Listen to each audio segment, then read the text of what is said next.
Alright. So what should I be doing right now? I should be editing footage because I'm very behind on uploading things. I need to do the hive reaction, but I don't want to rewatch it because I know I'm really negative and I want to, you know, like add some things afterwards to kind of explain myself a little bit. But I also could just play a level instead, and that's just so much easier. I have, let me see. I've got a folder for it.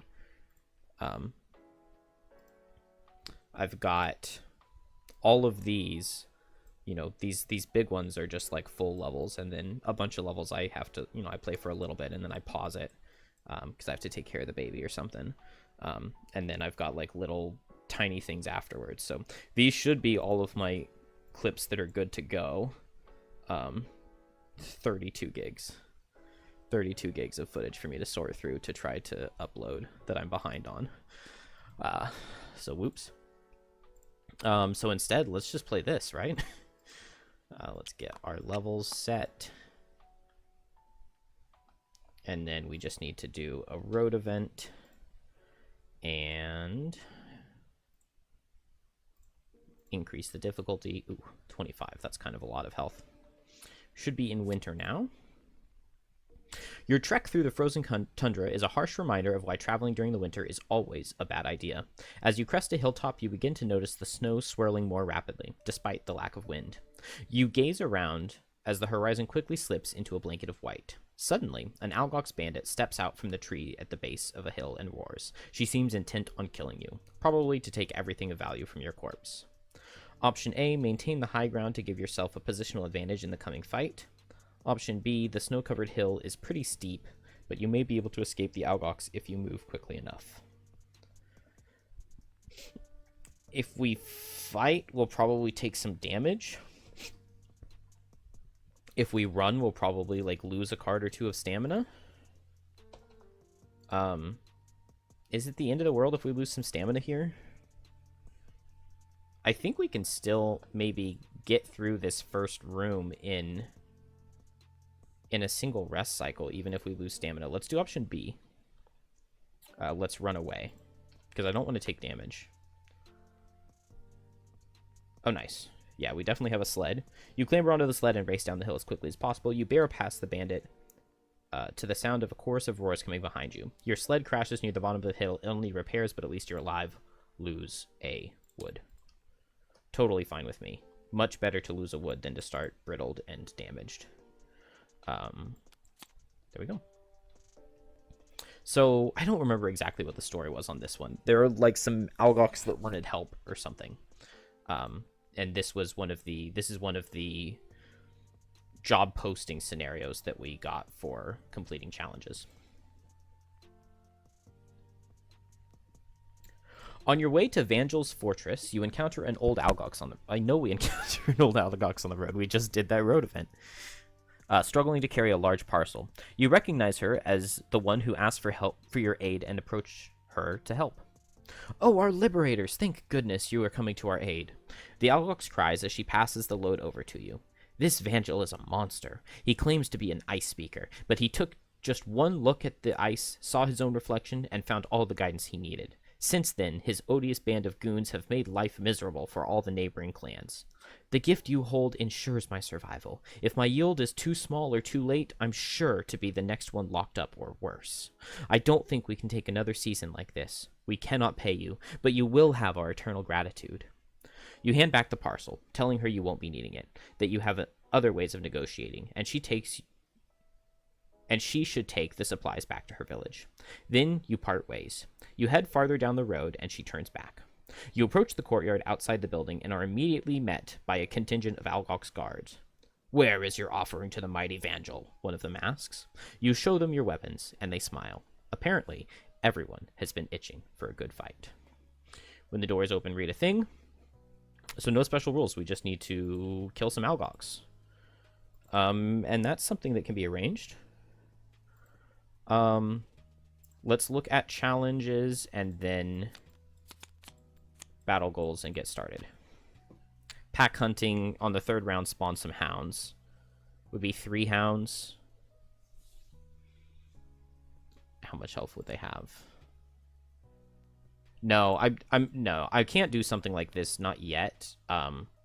Once Kelp is stronger, like once Kelp has some items, I can potentially do that.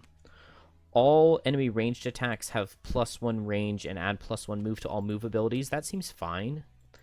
Each enemy gains 1 shield while it has no negative conditions. Whenever an enemy loses a negative condition at the end of its turn, it suffers 1 damage. That sounds really, really good and easy for my party. I've got a lot of negative conditions between, like, Infuser can brittle, she can disarm. I've got a lot of wound. I think I'm going to play heavily into poison on... I think I need to bring the poison back, because I think it's... Yeah.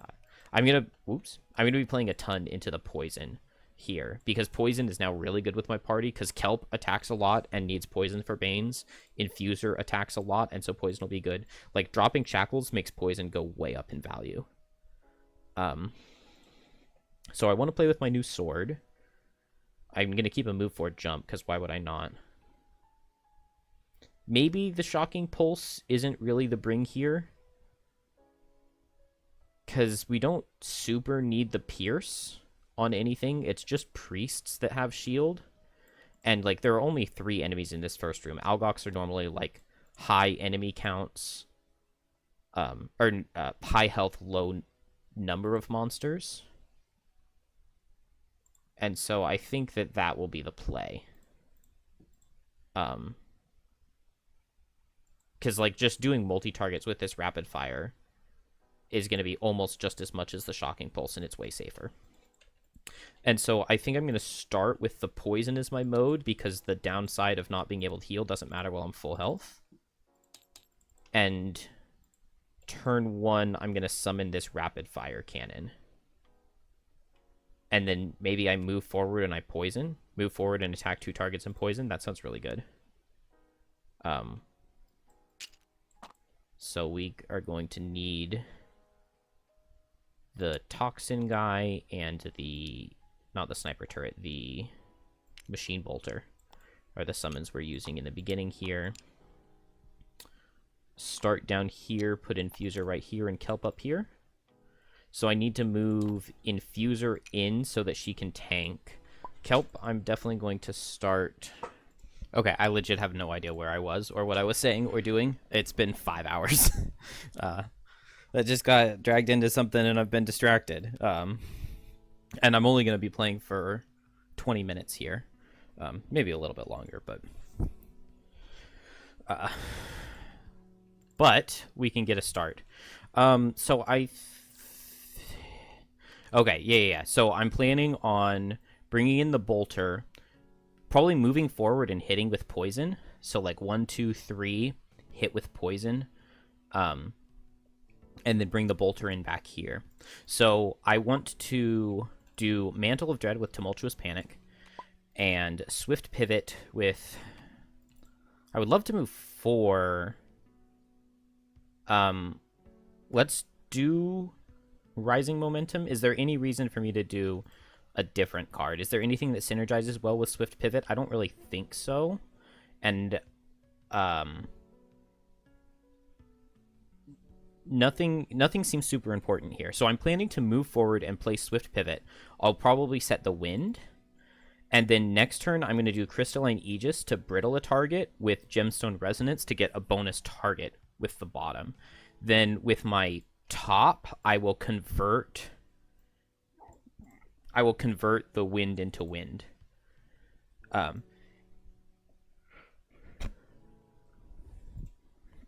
Oh man, I like need to sneeze, but it's like right there, and it's just not happening. So yeah, then with my helmet, I'll convert the Wind into Wind next turn, and I'll just need any other element so that I can get Boon of the Tempest up. And I think I'm very happy with that. So I just need a bottom that's going to move me. Obsidian Spear is going to be pretty decent for just like 2 target attack 2s. Maybe I could potentially get the stun bottom attack, like if I draw my -1 create all elements. So I think I'm happy enough to just move with Rising Momentum here.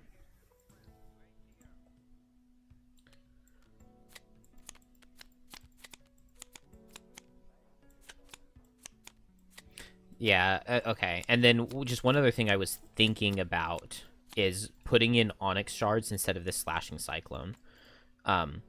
Because it disarms and makes dark at 20 initiative, which is a really, really, really good thing to pair with what's its name. I think I am going to switch these out. Onyx Shards in, so that I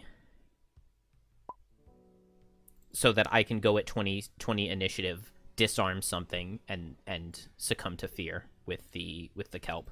And like it makes dark. Onyx Shards makes dark, so I could do like succumb to fear with skewer the flesh to teleport in and go invisible. I'm very happy here with turn 1. I'm very unhappy here with turn 1. Ah, damn.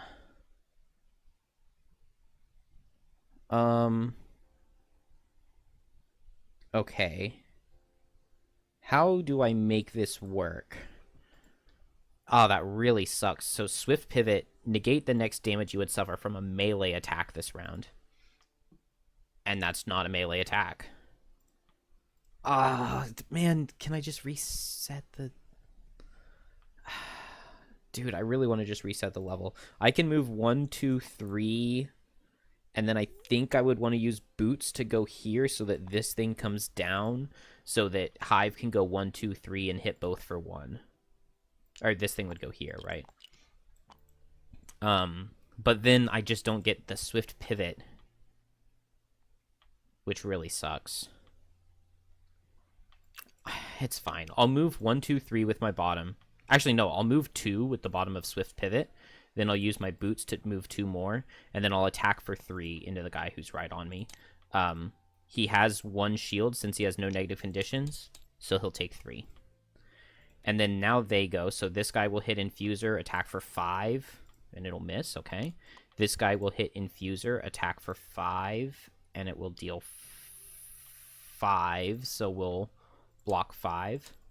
And then this guy will hit Infuser, attack for 5, and it'll deal 4. So I didn't take too much damage, but I didn't get the Swift Pivot.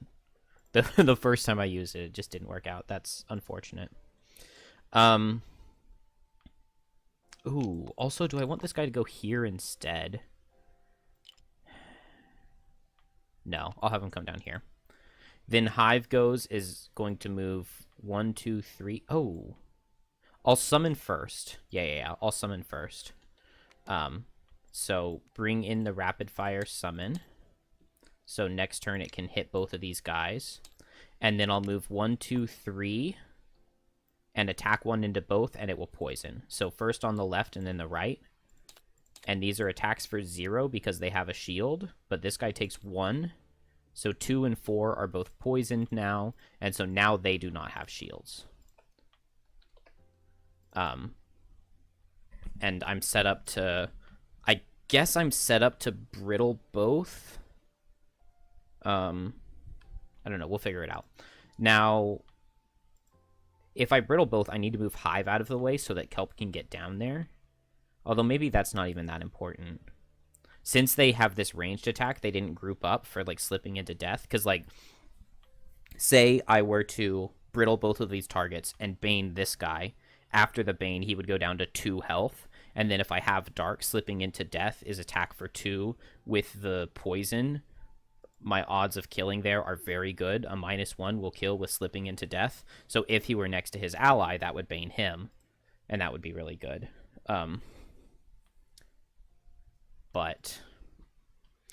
So I will set Mantle of Dread. That'll set Dark, and I get 2 XP. So now after my move or teleport abilities, I can wound or muddle.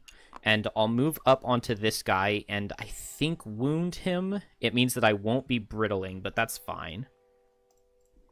Move up to this guy and wound him, and then I get to attack him for 2, and he has a negative condition. Interesting. So it's going to deal 2 damage, and it's going to disarm, which is quite nice. Quite nice. Actually, that means that he already has 3 conditions if I just move next to him and muddle him. So I could just Bane this guy. How much movement do I need to get to here? I only need to move 4 to get here. So I think I'm going to go for Succumb to Fear with Skull Collection to go 1, 2, 3, 4 and Bane this guy. I'm going to brittle him with Infuser, and if I'm brittling, I might as well Gemstone Resonance to get a 2-target brittle. And then that means that I think I want to go faster on Hive.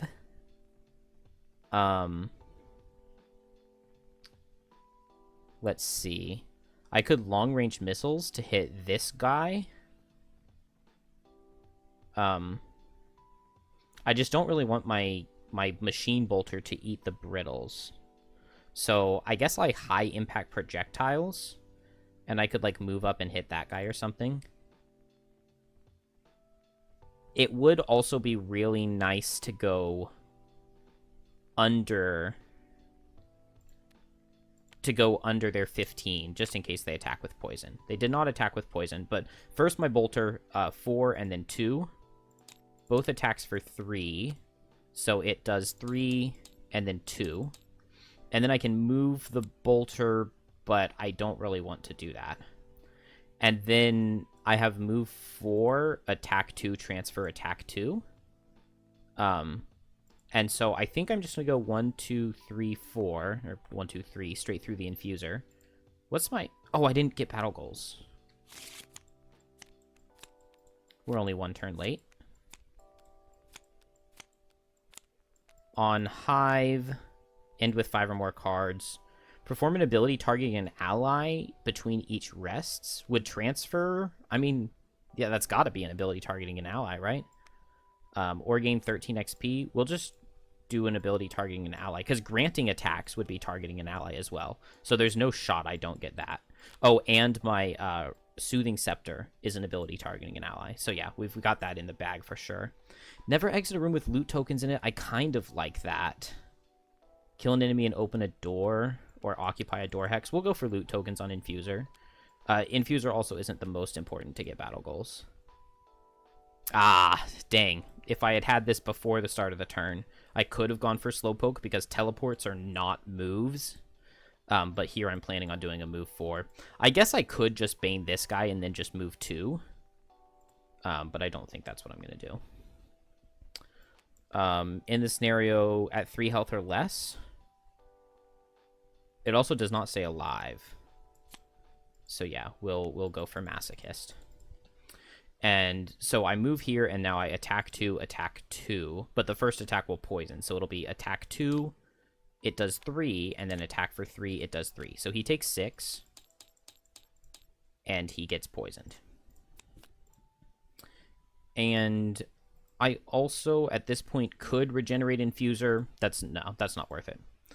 So Infuser is going to go. She's going to move here with Gemstone Resonance, and now has a bonus pair of active infusions.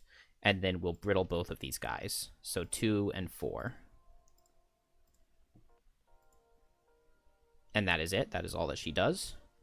And then now Kelp is going to go 1, 2, 3, 4, and muddle guy number 4 with the move. And then pay a trophy to Bane him. And now monsters? Monsters. So guy number 2 will hit Infuser, attack for 5. It'll deal 3. It's pretty good. Guy number 2, no, strengthen is what I'm looking for. Then guy number 4 is going to hit Infuser, because she was faster, attack for 5. It does 4. What do I have? Yeah, I'll go ahead and use this to just take 3. And then he gets strengthened. Oh, and then he dies, because he's brittled and baned. So I get a token. And then this guy is just going to suffer from his wound and then strengthen himself. And then with the healthy vigor, the disarm falls off at the end of his turn, so he'll suffer 1. So Kelp here. Yeah, with these guys not together, there's no good way for me to do, like, slipping into death. I would love to set that up, but maybe that just won't be a thing. Oh, is there no element? Oh, I could have conserved the dark, because I set dark on turn 1. That probably would have been for the best, but it's okay. I could disarm here, given that they are strengthened. This seems like a good turn to disarm. I could, like, disarm and Coalescing Darkness, and then next turn I can Boon of the Tempest. I would also like to hit hard here, though. But I want to get this Boon of the Tempest out the most. So I think I'll Onyx Shards and Coalescing Darkness, and that'll be fine. I can disarm this guy, and I can... Or maybe disarm this guy and muddle this guy. Oh, if I pull them together, then I can go for Slipping into Death. I would just need to... Is there any way for me to pull them together with my Coalescing Darkness? I would probably have to move with my top. Pull to... Let's see. I would have to be standing on this loot and have Kelp out of the way. And then I could pull this guy here and this guy here. And then Slipping into Death if you kill a target with the ability Bane a normal enemy adjacent to them. I do like that. So that would require me to go Guide the Flow to get a move top. And then Coalescing Darkness. I wouldn't get either of the elements out of Coalescing Darkness, which means I'm not getting the Boon of the Tempest.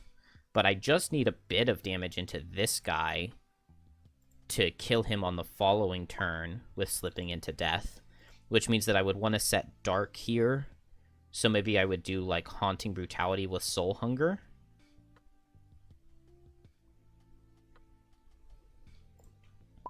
And then on Hive, it doesn't particularly matter what I do.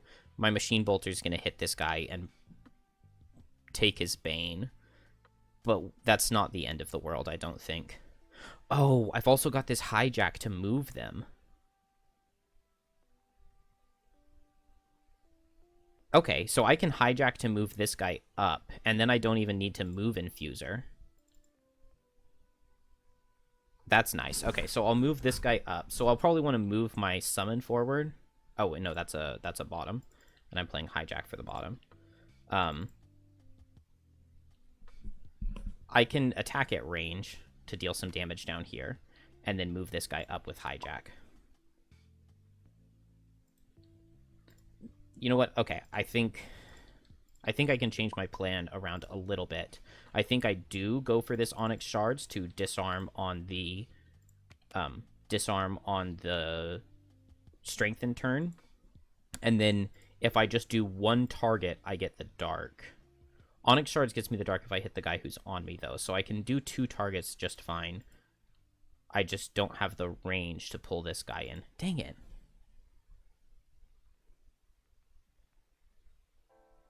Well, it's fine.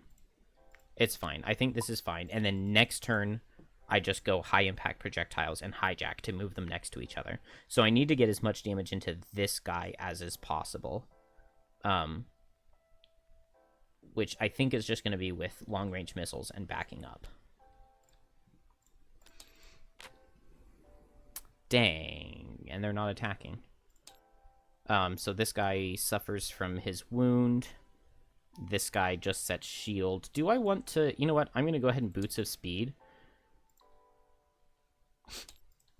Just so that my turret does more damage on that Bane. So my turret's going to attack for 3 because of the poison. And miss. And then, so I guess all long-range missiles on it. So it will be an attack for 4 because of the poison. And it just does 4, which will brittle to 8. Which is not bad. And then I think I just move 1, 2 with my bottom. Oh, and I got to move a summon for 2. Was the modifier that I pulled. And I'm happy with that. And then now these guys go. I already did this guy's wound, so they just strengthen themselves, and that's it. Infuser is going to pull this guy down, which is going to set Dark, I guess, with Coalescing Darkness. And then Onyx Shards, I can go ahead and disarm. Let's just do guy number 2. And then now Kelp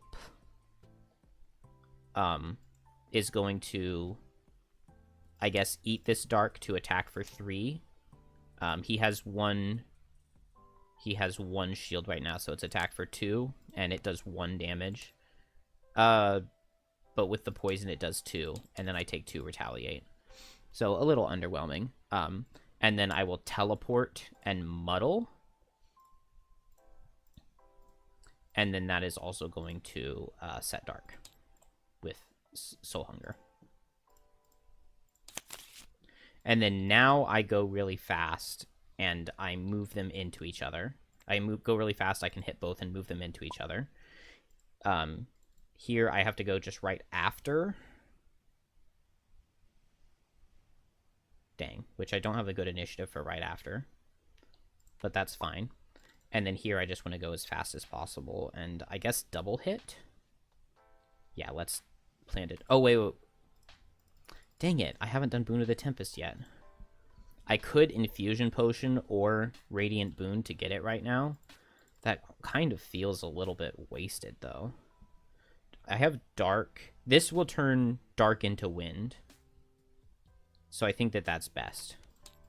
This should work, I think.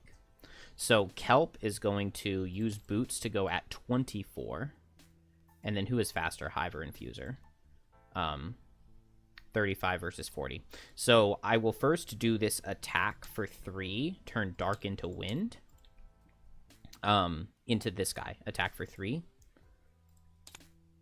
4 because of poison. 6 is the total damage suffered. Which means that I'm going to do just an attack for 2 into this guy. Actually, you know what? No, let's go ahead and do the attack for 4 with Leaf into the guy below. And I believe it'll deal 5, and it'll set Leaf. And that finishes Infuser, who is now disarmed. And then Hive will go, so my summon, attack for 3, attack for 3. Nice. It does 3, and it does 5. 3 and 5. And then I will control this guy to move 1 and attack for 2. It's a monster attack. And it does 3 damage, which just kills. Oh! It does not kill because he's disarmed.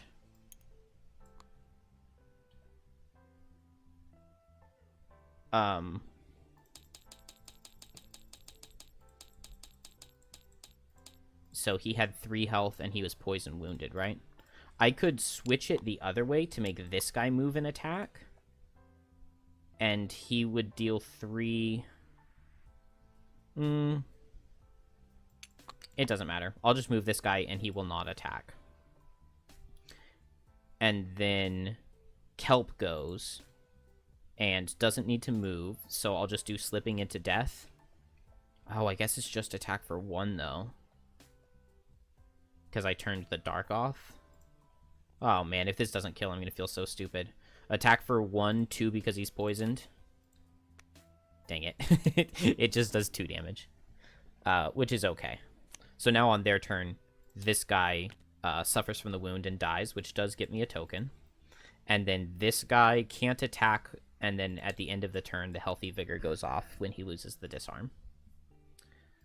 And we're in good shape. Oh, and then I would have teleported here and wounded him on Kelp's turn, so he would suffer 1 from the wound as well.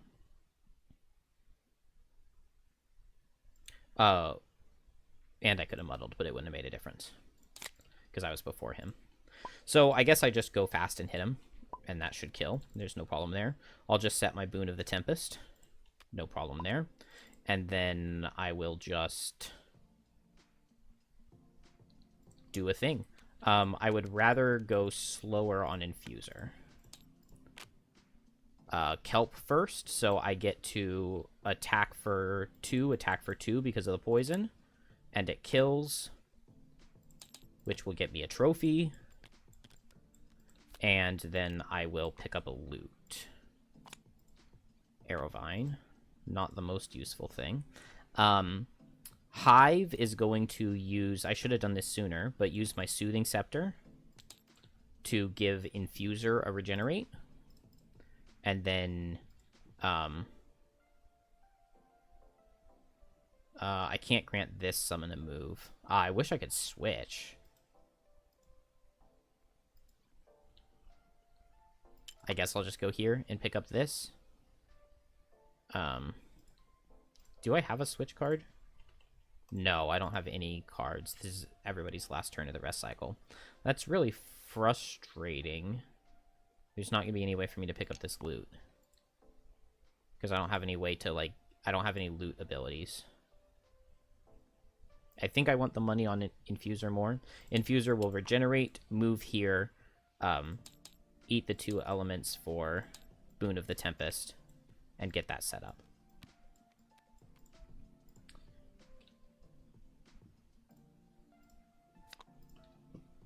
And then everybody just long rests.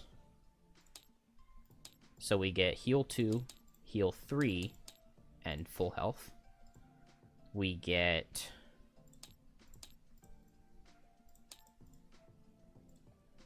a card to lose. I want to keep my move. I want to keep my ranged attacks to grant poisons. I could get rid of remote control.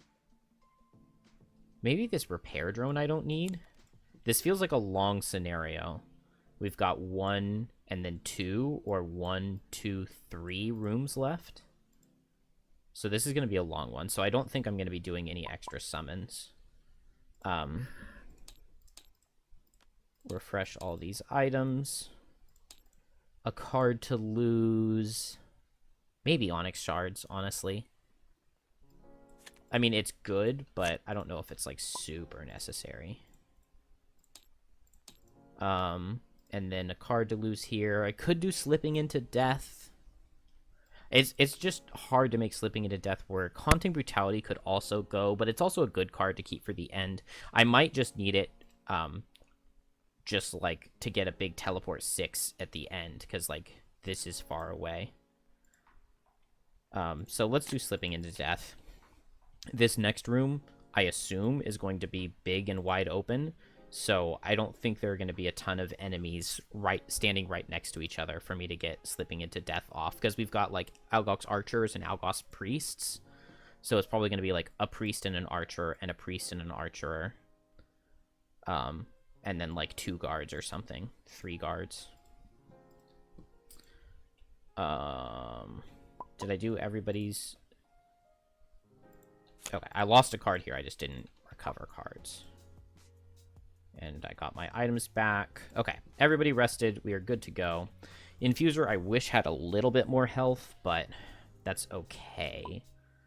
Do I want to just open the door? I can open the door with Swift Pivot. Rising Momentum with Swift Pivot. It will be a move 4, but I don't have a pair of infusions yet. If I do this, I can get either... Okay, yeah, so I'll do this and I'll get Wind or Leaf. It won't matter which. And then I'll get Dark with Kelp, and then I can Caress of the Night. So Swift Pivot with Rising Momentum, that should be able to move me in far enough to get something. I'll go late. I would love to go late with Soul Hunger and be close enough to reach something to hit it for 1. Maybe I want to save the invisibility potential on this, but, like, if I teleport next to something and muddle it, and then I hit it for 1 and immobilize it, then the next turn I can teleport and wound it and bane it. And, like, since I don't have Staring into the Abyss, I maybe should have brought Staring into the Abyss, because that would be the other card I would play here. Like, if I did Staring into the Abyss instead of Haunting Brutality, I think that would have been better. And then this turn, I would go at 91, teleport in and stun something, and then it would be guaranteed. Then even if it's a priest, it won't be able to heal. So I definitely should have noted the priests in the enemy section and played around that. I think I just want to go late and move my summon. Another possibility would be to, like, switch and move forward.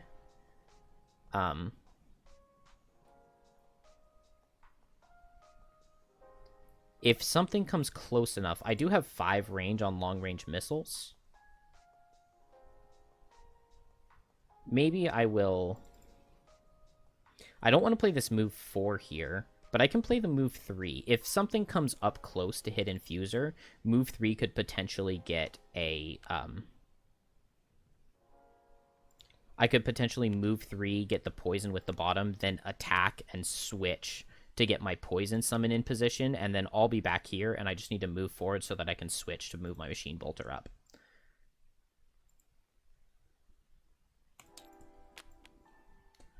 Fail Miser here. I should not have moved the summon onto here. That was dumb. I regenerate, and I open the door. 1.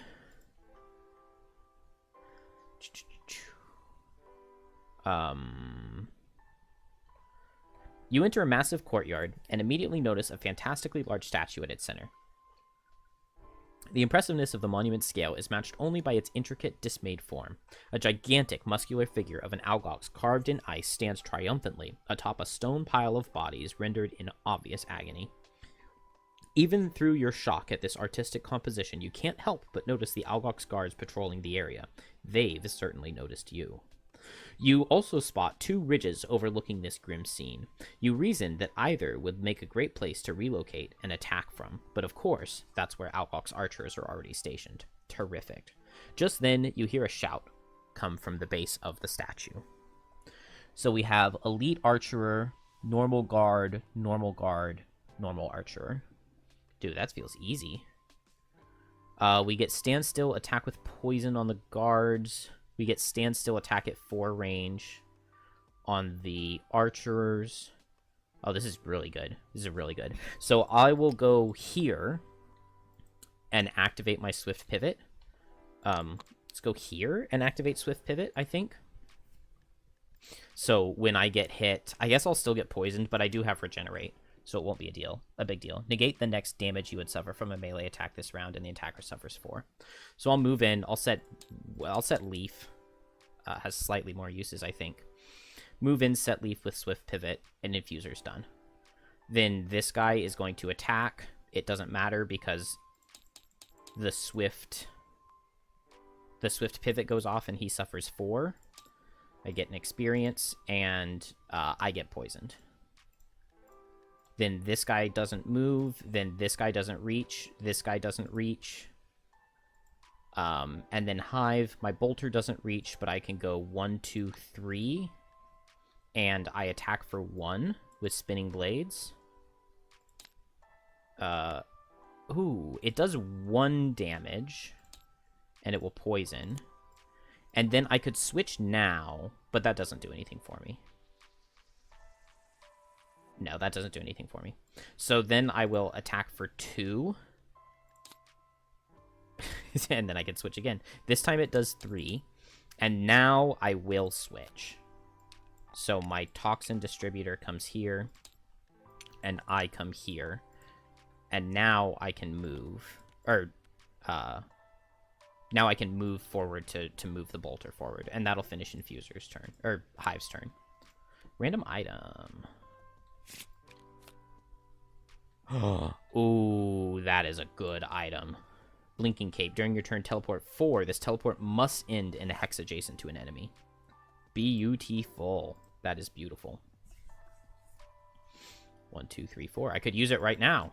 Except I looted, so my turn's over. Then Kelp is just going to go 1, 2, 3 with teleport. It's going to set dark. That's what I played, right? Yeah. Move 3 with teleport, set dark. I don't gain a trophy, but that's fine. And then just attack 2, because this guy's poisoned. It does 3, it does 6. And it will immobilize. This guy... 1, 2... This guy would have taken 4 less damage, because he had 1 shield for all of Hive and Kelp's attacks, unfortunately. Also, I teleported next to him, so he is now wounded. From Kelp. What was the... Oh, I didn't read this. Yeah, I'm looking at it, and I'm like, what do I do with this stuff in the middle? Door 2 is locked. All attacks performed by a figure occupying either 1A or 1G, targeting a figure occupying 10D, gain advantage. Conversely, attacks from 10D to the sides gain disadvantage. Altars A and B cannot be damaged at this time. When a character ends their turn adjacent to Ice Pillar C, read 36.1. Okay, well, I just did it. 36.1. Can I click on it? No. You see a haggard frame of an Algox inside a small prison at the base of the statue. Judging from the smell, she's clearly been there for some time. A hastily scribbled sign posted on the cage reads, Fae, embodiment of inadequacy. Get me out of here, and I swear I'll rid this place of that hateful creature, she yells at you. You'll have to take this whole thing down to do it, though. One look at the construction, and you can see she's right. The resolve in her voice convinces you it could be worth the effort. Besides, this ridiculous statue deserves to come down. Altars A and B can now be damaged. Each has 1 plus 6, so 7, times 3 over 2, so that would be 21 divided by 2 is 10.5, rounded down. So 10. They're enemies to you and allies to monsters. When both altars have been destroyed, read 119. So this is 36.1, so now we have altars with health. Okay. Totally cool with me. I'm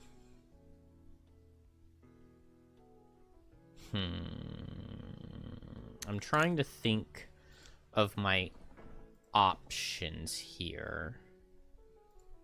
So, kelp first. I would like to get onto this guy and start hurting it.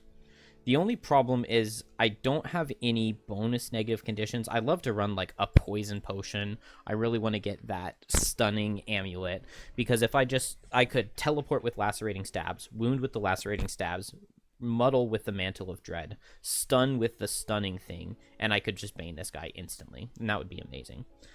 The only condition I have available to me, since I don't have staring into the abyss, is skewer the flesh.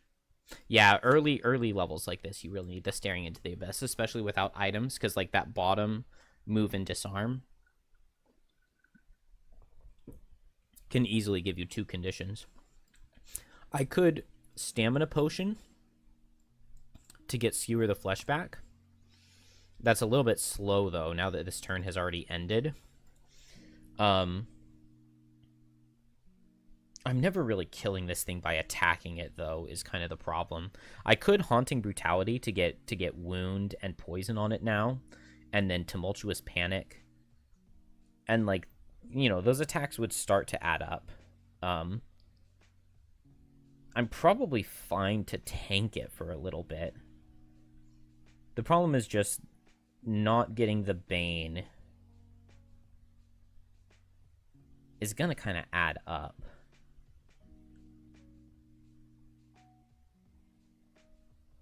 What am I talking about? Haunting Brutality gives me a poison. I'm so stupid. Okay, so I just teleport onto him and I give him Haunting Brutality. And I might as well just do this Crippling Terror, because I'll teleport onto him. Well, no, I don't need that. 15 initiative is good, though, because it'll underspeed the guard. So I'll just go onto him in Haunting Brutality. It eats the dark. Does Infuser mind the dark going away a little bit? I don't have a way to set dark, but I need the dark more on Kelp so that I can get 3 conditions on this guy, and then next turn I can succumb to fear him. There's no way he's killing Kelp in 2 turns. So that works well over there. Over here, my Toxin Distributor will hit. I think I just move 4, and I target 1, 2, 3, 4, and then 1, 2, 3, 4. So I want to go slow, because I'll have target 2 on my attack for 3. So I just need this guy to move 1, so that when I move 1, 2, 3, 4, 1, 2, 3, 4 range.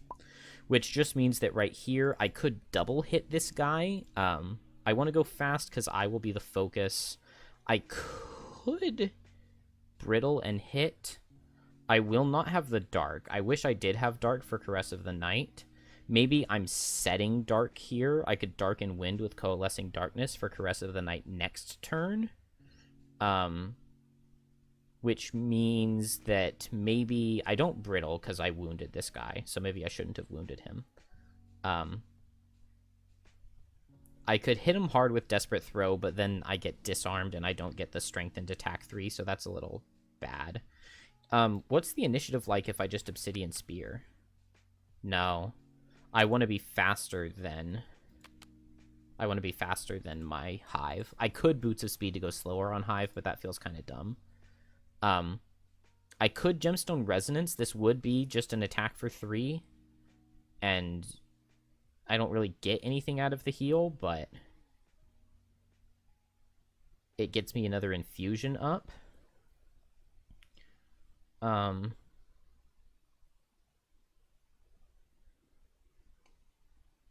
think it's fine. I'll save Gemstone Resonance because it might do better later. Let's just go... dang it. I think I'm going to do Desperate... I'm going to do a default attack with Crystalline Aegis. That's what I'm going to do. It'll be attack for 3 since he's poisoned, and it's not that bad. Okay, and we just get Shield and Retaliate out of them. So first it'll be Kelp, who's going to go 1, 2, 3. Yeah, teleport 3, so I can go 1 more down, but it doesn't really matter to me. Either way, this guy's just going to back up and hit me for 5, no matter where I go. So I will teleport onto him. That will muddle him, so he won't back up. And then I'll eat the Dark to Haunting Brutality to get Wound and Poison. So attack for 3. He already has the muddle, so he has a negative condition, so he doesn't get the shield. The attack for 3 does 6. And then he gets wounded and poisoned. Then these guys go, this guy suffers from his wound, and then this thing, his immobilized, wears off, so he suffers a damage. Then Infuser, yeah, this is fine, I think. I'm just going to default attack. Well, no, he's already taken his turn, so Brittling might be better. I'll Brittle him. Oh, can I?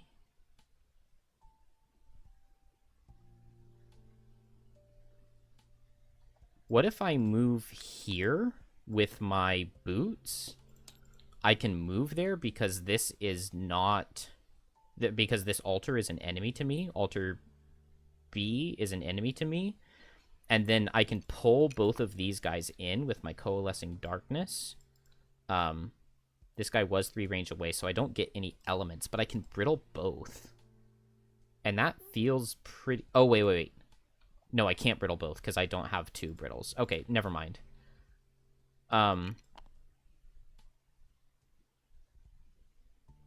I still think I want to brittle this guy. Do I want to pull both of them in and just brittle this guy? That all of a sudden feels a little bit sad. Also, this guy's going to go 1, 2, 1, 2, 3, so I don't have to worry about him.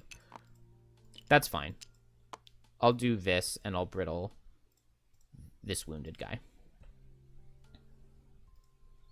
No, I'll brittle the other guy. I'll brittle the full health guy, because that gives him a negative condition so that he doesn't get the shield.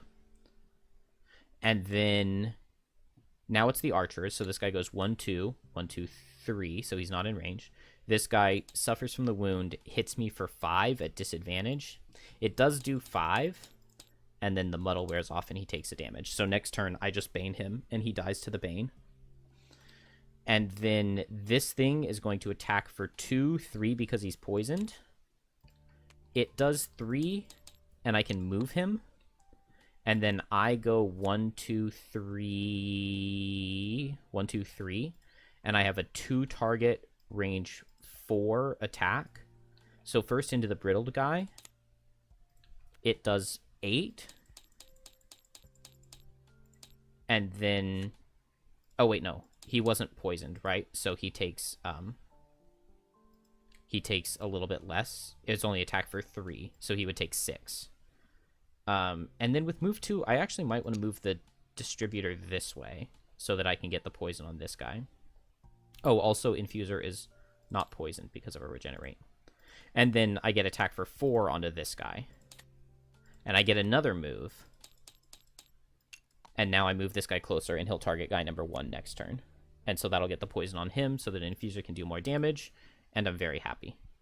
And we're new turn. So here, I could Desperate Throw the Archer. That feels a little bit desperate. Oh, I didn't get either of my elements. I really want a Caress of the Night here. Can I major element potion? It's a little bit late. Why did I not get any of my elements? That was really dumb. I actually really don't have anything super good to do now. So I'll just go fast with Desperate Throw and Guide the Flow, and then I'll probably Element Potion so that I can Caress of the Night. Here, I definitely just want to go fast. My summon will go here and hit. I'll give the summon shield. I might want to teleport in, actually. Yeah. I'll teleport in. I really wish I could move after I teleported in so that I could high impact projectiles this archer. Oh wait, I will be able to because the distributor will have moved in. Whoa. So yeah, this way I can poison the archer there. And then down here, I just want to go fast and brittle this guy. Just need to make sure I go faster than him. And so Kelp is just going to teleport here, muddle, and then pay a trophy to Bane. And now that archer will die at the beginning of its turn. Well, no, at the end of its turn. Which means that I need to not die. Oh, but it's attack for 3 and it's muddled, so it's impossible for it to kill me. Infuser and Hive are the same speed, 35 versus 77. So Infuser first. Let's see. Do I want to just kill this guy? I really wish that I had not given myself no elements last turn. That was really dumb. Because Caress of the Night here to get the strength in and the attack 3 would have been so much better. I think I attack 3, attack 5. So let's attack 3 right here into this guard. Ooh, it misses. Let's attack 2 into this guard, so I don't have to disarm myself, just a default attack 2. And it will set Dark. And it does 3, because I don't have a pair of active infusions. Also, I heal from the Regenerate.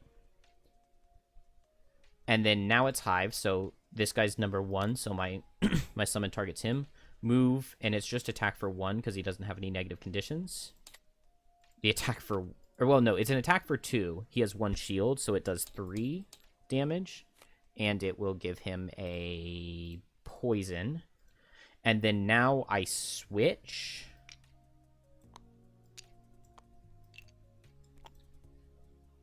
with Launch Pod.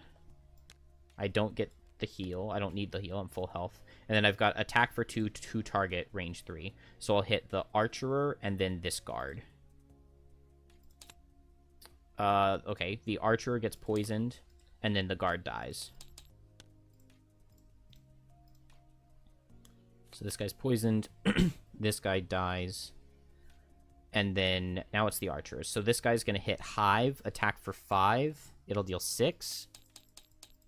And it will immobilize.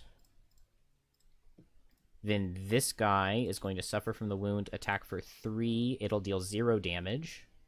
We dodged the crit, which is very nice. Kelp does get immobilized, but that shouldn't matter in the slightest.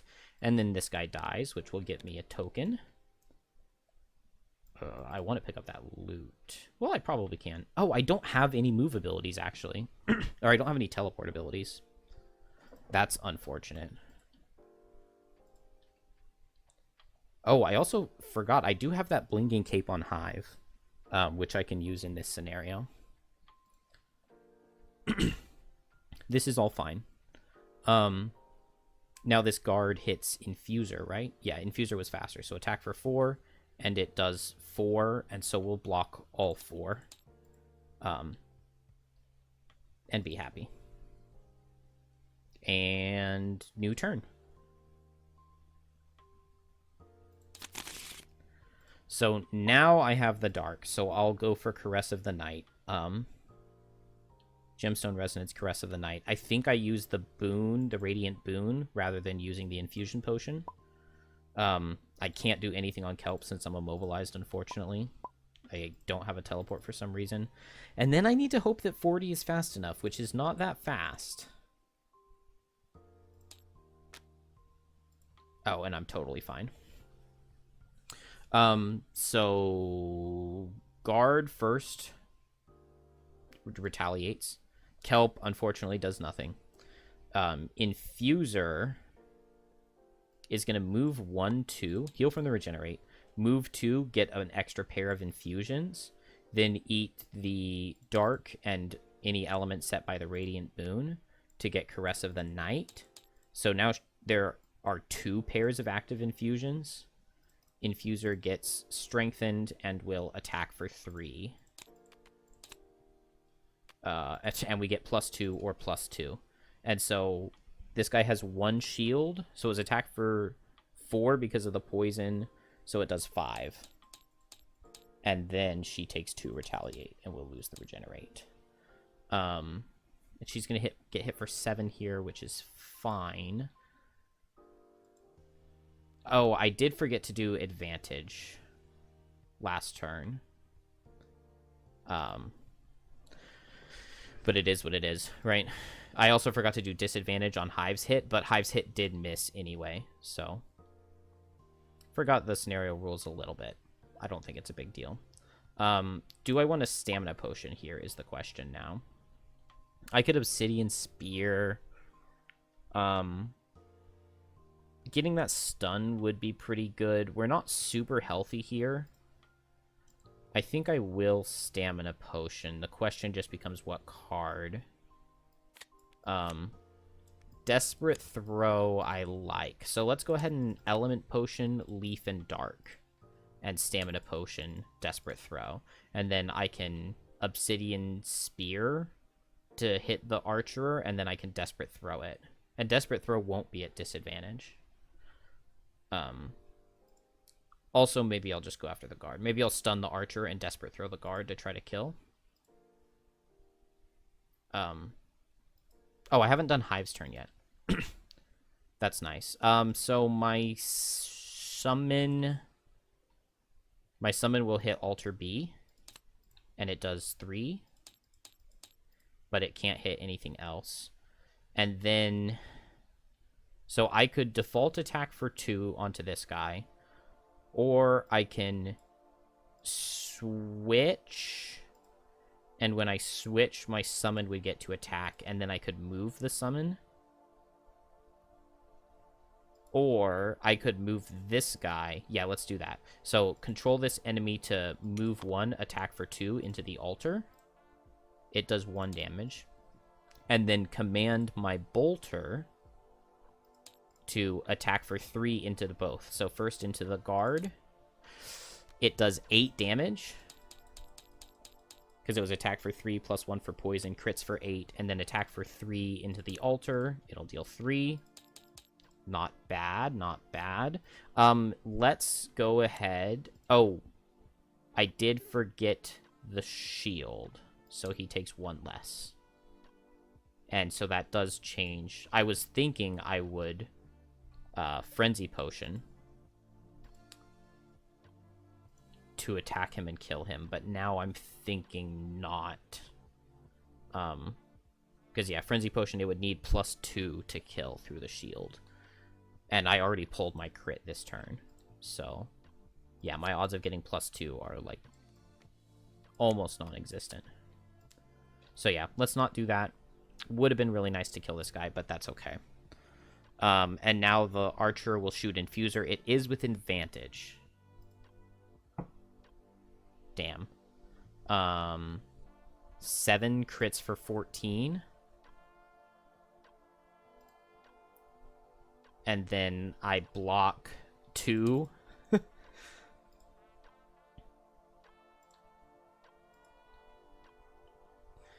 Damn. Okay, 7 crits for 14, and I can block 2 to go down to 1 health.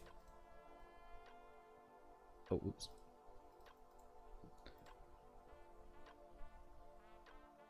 That doesn't feel worth it.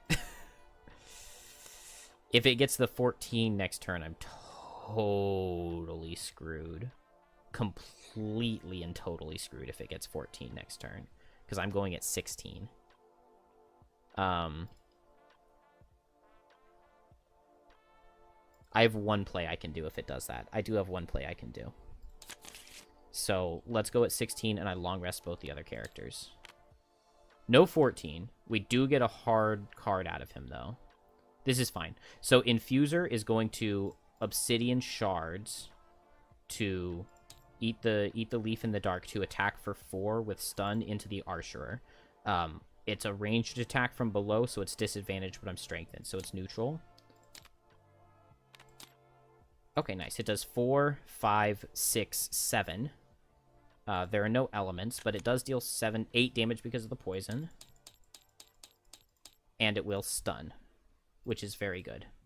And then with Desperate Throw... Did I hit this guy last turn?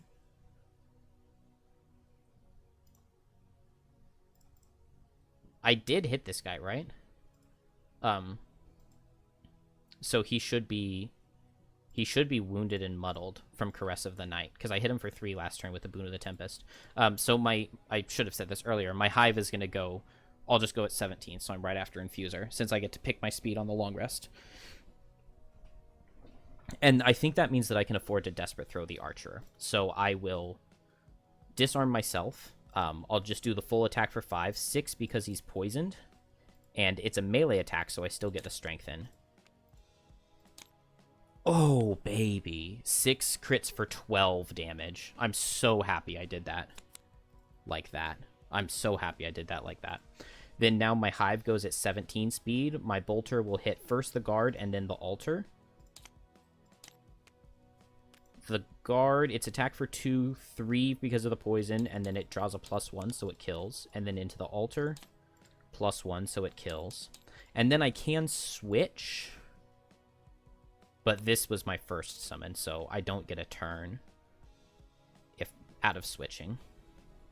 Now, I could use my Blinking Cape here to teleport onto this guy and attack him. Is it really worth it? Probably not. I will regenerate Infuser with this. And then I don't need to use any of my other items. And then my long rest will go off and I get this back. And I heal 2, and I pick a card. We can draw Blanche Pod. I'm fine with that.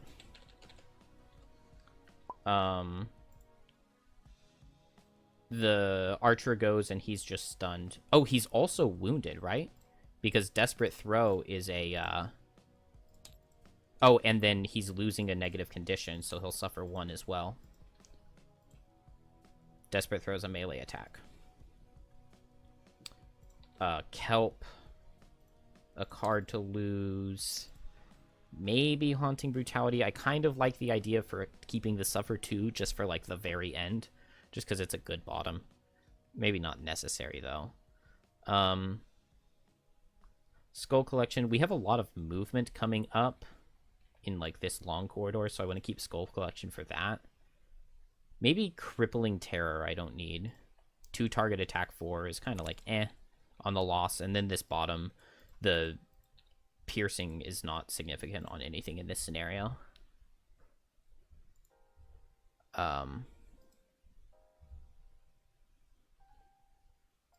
And new turn.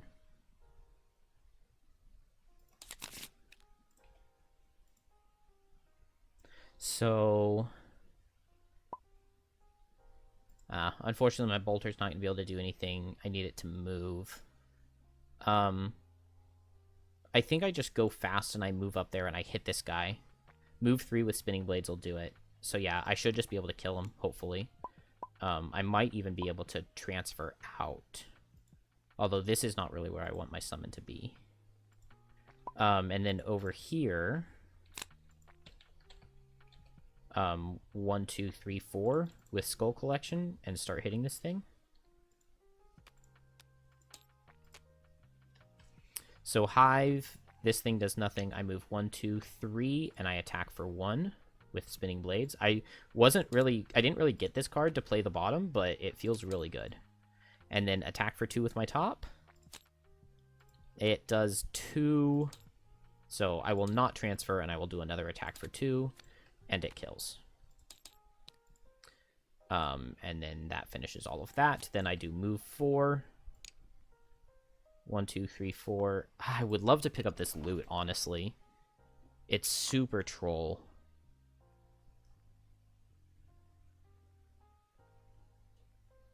If I were doing this, then I shouldn't have played Tumultuous Panic.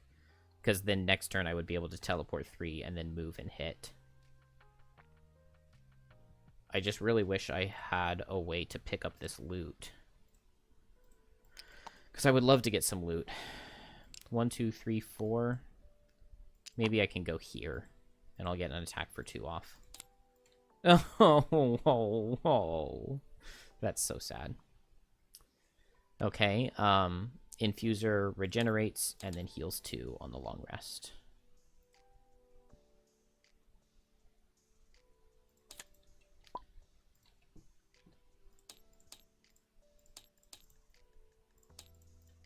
I haven't had to use that many of my tools. I would like to keep Coalescing Darkness. I really need to heal a lot. Maybe Obsidian Spear can go now. I did the mana potion, so it'll be kind of hard to guarantee I get the elements for it again. Yeah, I just need to be healing. Gemstone Resonance is pretty decent to heal the kelp. So maybe I... What's a good way to set wind? I guess Swift Pivot can set wind. And that's fine. I'll Swift Pivot and I'll ward myself to get ready for that next room. Then over here, I'll just hit twice and then pick up a loot. And over here, I'll move closer in and hit the turret thing. So here I regenerate and I ward myself. And I Swift Pivot to set the leaf. On Hive, my summon's not in range. I will go 1, 2, 3, 4, and then attack at range, and it'll deal 3.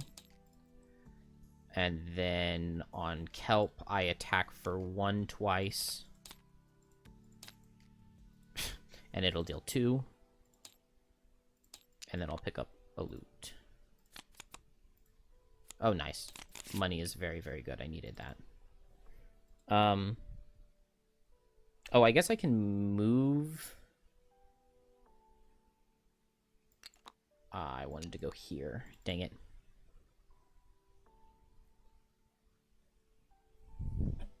It's fine. It's not the most ideal, but it's fine. I've got enough move cards on Hive, I think, to make it work.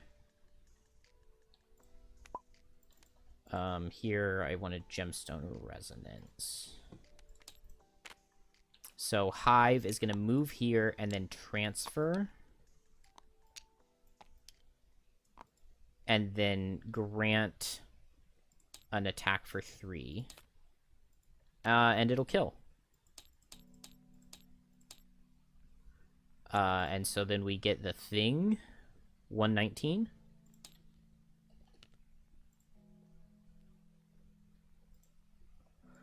There's a great crack, and the massive sculpture comes tumbling down, shattering as it connects with the hard earth. In the aftermath, you see Faye. Stand up and brush yourself off. Thank you. Now let's end this. You start to introduce yourself, but she's clearly on a mission. Scrambling over the wet rubble of the statue, she immediately heads for the next room. Door is now unlocked. Place 1 numbered token in an empty hex adjacent to C, or the closest empty hex to it. Numbered token. This represents Faye, an ally to you and an enemy to all monsters. She has 8 plus 3 times 6. So 3 times 6 is 18, plus 8 is 26 hit points, but immediately reduces her current hit point value to 9. On initiative 11 each round, she performs move to attack for 6, focusing on moving toward and opening the closest closed door. Vin finding a focus and attacking an adjacent enemy if there is one. So she moves towards the door. Move 2 towards the door. I place her adjacent to C. Where is C?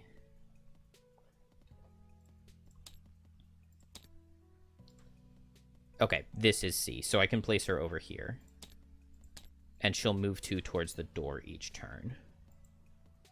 And then she attacks. She moves towards the door and attacks somebody if she's next to them, and she attacks for 6. She reduces her hit point value down to 9. Yeah, 3 plus 6. And she has 9 health. Okay. Is she summoned or...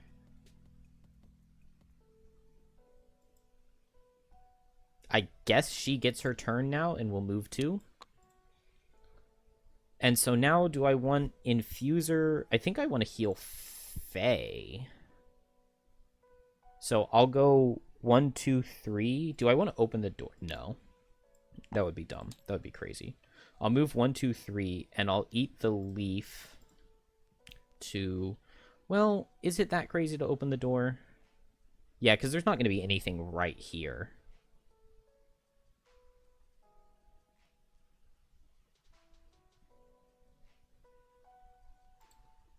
I have all my armor, and I have ward and regenerate. I almost think that I open the door. I'm going to do it. Kelp's just moving for 3, and Hive's so far away. The problem is that she's going to be going towards the door no matter what. No, I'm not going to open the door yet.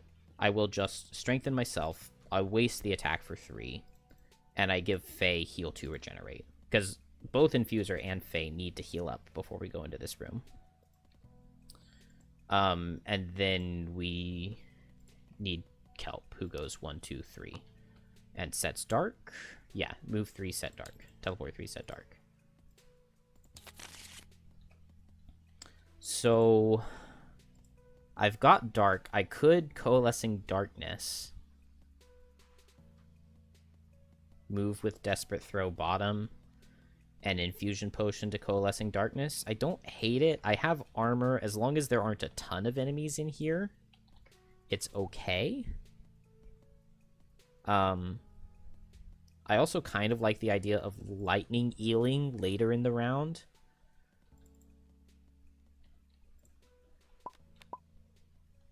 Oh, both of my other characters want a long rest. Well, I can take one more turn here. I can take one more turn here. Or do I just long rest right now on Infuser? No, I'm going to take one more turn. Which means opening the door on somebody else, but I think it's okay. Faye regenerates and moves 2. Infuser regenerates and is going to move with the top to turn dark into leaf. And then I don't need to open the door. I could open the door, but I don't need to. And then that ends the round. Both of these characters long rest. I can move the Toxin Distributor forward if I want. I need my move 4 jump. Maybe I don't need hijack. Yeah, let's drop hijack. Although it is a little bit better than remote control, but I want to keep my ranged attacks to spread poisons around and spinning blades to spread poison around. So here I think I just go 1, 2, 3, 4 with jump, so we'll just go slow. 1, 2, 3, 4. There might be something in range to hit with long-range missiles. On Kelp, there's no dark to skewer the flesh. Oh, I guess Kelp has to open the door, doesn't it? Well, either Kelp or Faye. Ooh, okay. I think I'm going to drop Haunting Brutality here, because I do run into a bit of an issue in that if Faye is opening the door, she could just get murked. I could succumb to fear with Tumultuous Panic to disarm and bane just whatever's right here by the door. I kind of have enough stamina to do that. 1, 2, 3, 4. I would be able to Bane anybody here or closer. Which that seems like there should be somebody there. I really need this long rest on Infuser. But Faye's opening the door no matter what I do. And I need to move Kelp out of the way. And Faye's going at 11, right? So she's underspeeding me. Yeah. Maybe I'll go in and Skull Collection. And maneuver from there.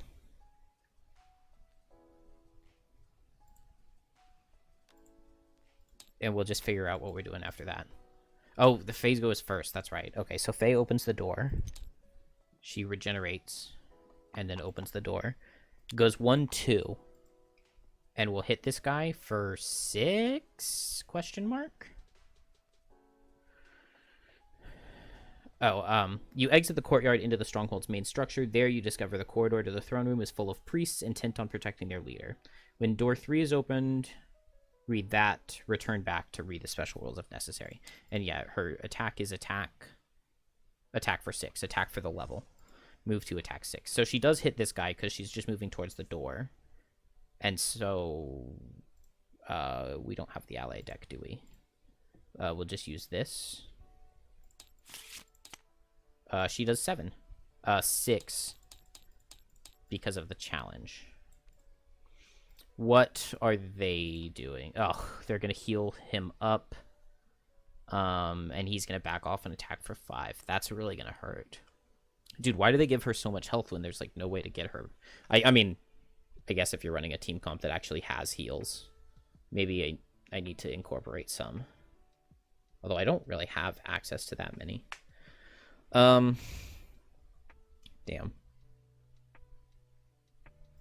Okay, so Kelp goes 1, 2, 3, 4. And I guess I'll muddle this guy. Wounding doesn't do too much because he's going to get healed anyway. And then I'll attack him for 1, attack him for 1.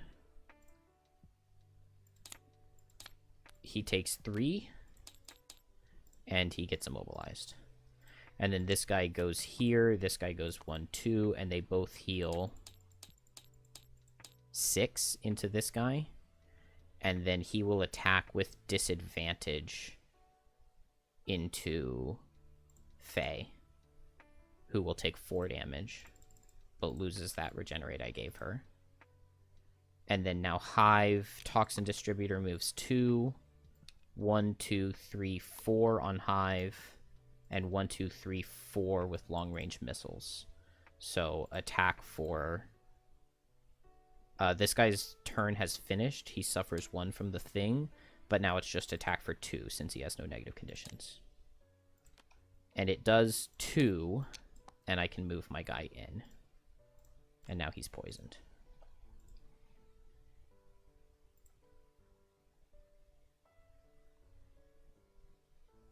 And then Infuser heals up 3. Oh, and also Infuser Circlet of Elements to get herself dark.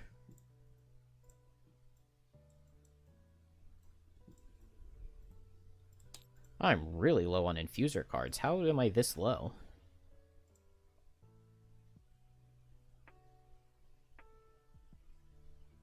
Maybe Swift Pivot can go. 8 initiative is really good to have, though, especially against priests. Do I want to drop Desperate Throw? It's a good attack. I don't want to drop the Brittle. Maybe I drop my bottom attack? I don't know. I feel like I'm missing cards. 3, 4, 5, 6, 7, 8, 9, 10, 11. What can I do here? I'm thinking I want to go really fast on Hive, move the distributor here, and attack with poison. Faye's going to move here and attack and deal a good amount of damage. So what do I need to do to brittle both of these, or to bane both of these guys? I need, like, Infuser to run up. Okay, yeah. So I need to go really fast on Hive. Um,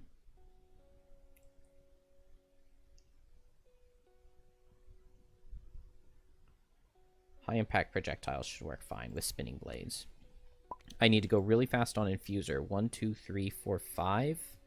So maybe Rising Momentum with Coalescing Darkness. 25 is not really fast, though.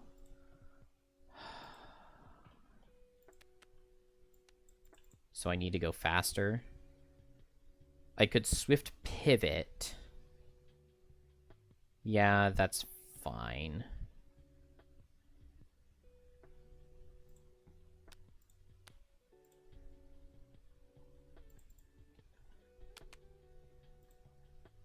No, Swift Pivot isn't fine because I need to attack. So I guess I Desperate Throw. So that I can attack. But I think I'm just doing a default attack, but I... Dang it. Okay, we'll do a default attack with Swift Pivot, I guess. And then here I Succumb to Fear with Lacerating Stabs. Which means that I have to go at 12 on Hive to be fast enough. Okay, good. All my characters are first. So Infuser goes 1, 2, 3, 4, 5 with Rising Momentum, and then just default attack for 2. 3, 4. And he has 3 shields. So he takes 1, but then he gets a poison and a muddle. Not poison, wound and muddle from Caress of the Night. And then Faye goes, and Faye goes 1, 2, walking towards the door, and attacks for 7. And does 7. And then Hive goes, I will use my Horn of Command to tell this thing to walk 1, 2, and then attack the priest. So it's attack for 2. He's not poisoned. It poisons. It does 1 damage, and it poisons. And then I can switch if I want. But I didn't play move summon cards, so I'm not going to. I think I just move 3. 1, 2, 3. I might as well attack 1. It misses, and then I'll attack for 2. And it'll deal 4. And then I will switch.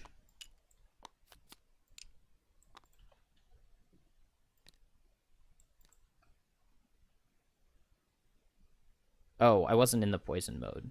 But my summon is the one who attacked and poisoned, right? I might have messed that up. This guy maybe wasn't supposed to be poisoned. So I'll heal him 1 so he takes 1 less damage, and then I'll hit him now and he'll be poisoned. And so he takes like 2 or something like that. I don't know, I messed that up. But it doesn't matter.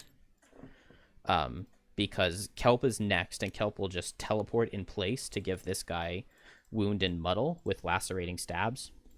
Wound from the Lacerating Stabs, Muddle from the Mantle of Dread. And then use the Ember Energy Source. During your turn, increase the printed target of one of your abilities by 1.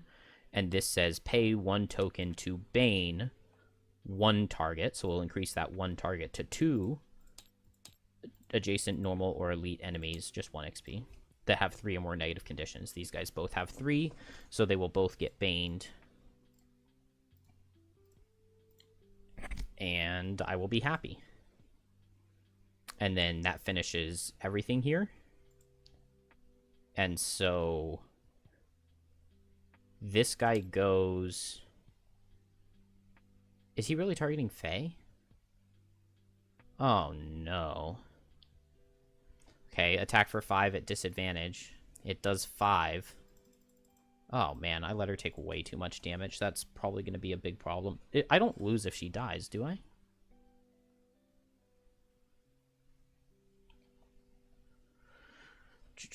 She has hit points. No, it doesn't say anything about losing if she dies. And then this guy dies, and so I'll get a token. And then this guy goes, suffers from the wound, attack at disadvantage into Infuser, attack for 5. it would deal 4. The ward, 4. If I block 6, that's annoying.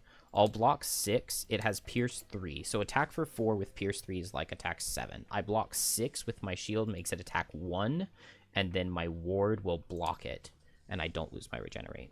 And then this thing suffers 10 from the Bane. And then it suffers 1 additional from the muddle falling off at the end of its turn. Then this guy will attack Infuser. Oh, so there was no point in doing any of that. Unless this misses. No, Infuser just takes 2 damage and then loses the regenerate.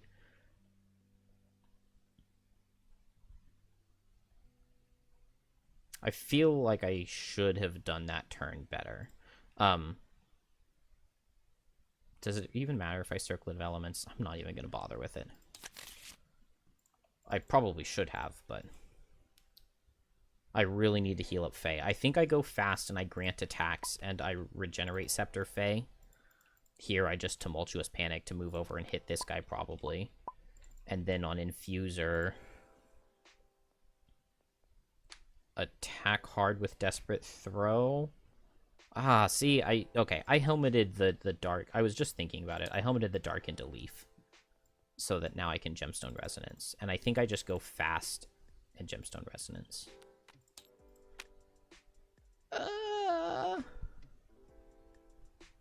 Okay, at least neither of these guys target Fae. So this thing is going into Hive is fastest. So 1, 2, and then attack into Hive. Attack for 4. It does 3. And Hive gets disarmed. And then this guy targets Fae. I don't have boots, do I? Oh, I do have boots. Okay, cool. So I will go before Fae. Which also puts me before the priests. So this guy would still be here. So my turret would attack it. I can move it too. Which maybe moving it here does a little bit of something. 2 shield. It's attack for 3 because of the poison. So it does 1. And then this is before Hive is...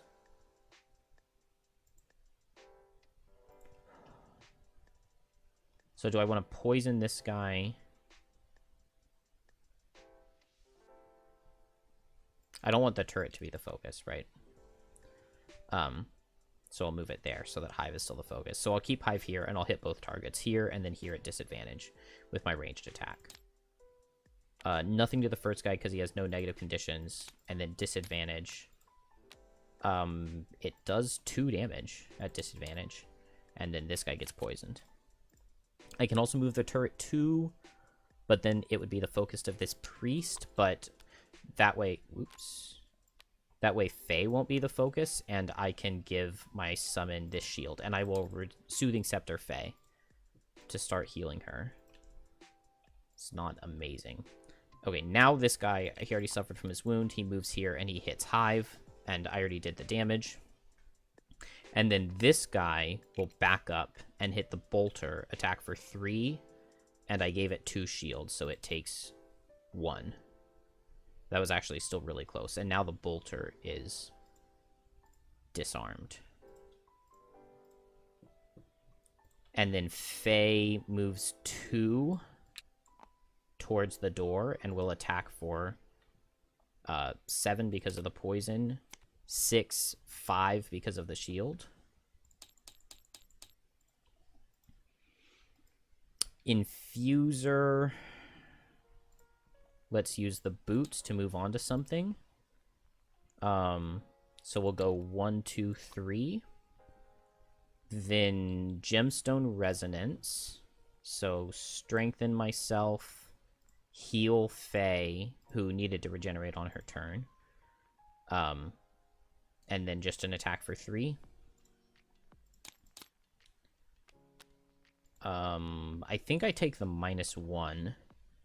So his attack for 3, it does 2 damage because of the poison, the shield, and the -1.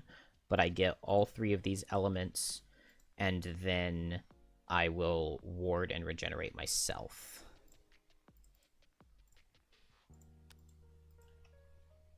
Then Kelp, I think I just move here. I'll wound. He's already wounded, so I'll muddle.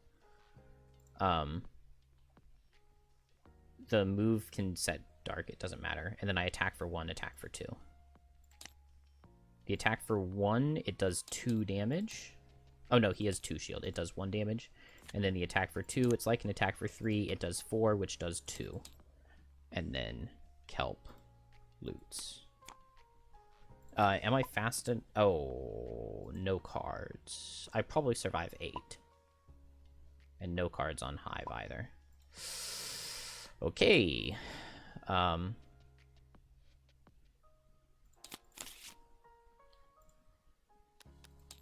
Let's do this. Okay, cool. Heal out of priests. That is no big deal. So Faye, I guess, is going this way now. So move here, then can't move anymore. And then attack. It does 6. And then Infuser. 1, 2, 3, 4, 5. I could hit this guy with Desperate Throw.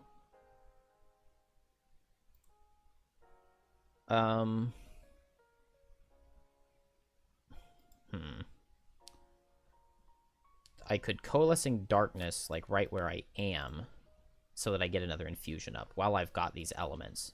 It feels like you might as well. But also, Desperate Throw killing the elite is kind of something that's hard to pass up on. Yeah, let's Desperate Throw the elite. I'm strengthened, right? Yeah. Okay, it'll kill. Oh, I regenerate. And then I think I move here. Maybe I'll move here. This way, next turn, Faye will go here and hit the priest. And the priest is just going to remove the poison from itself on its turn. And then Hive and Kelp do nothing because they're long resting.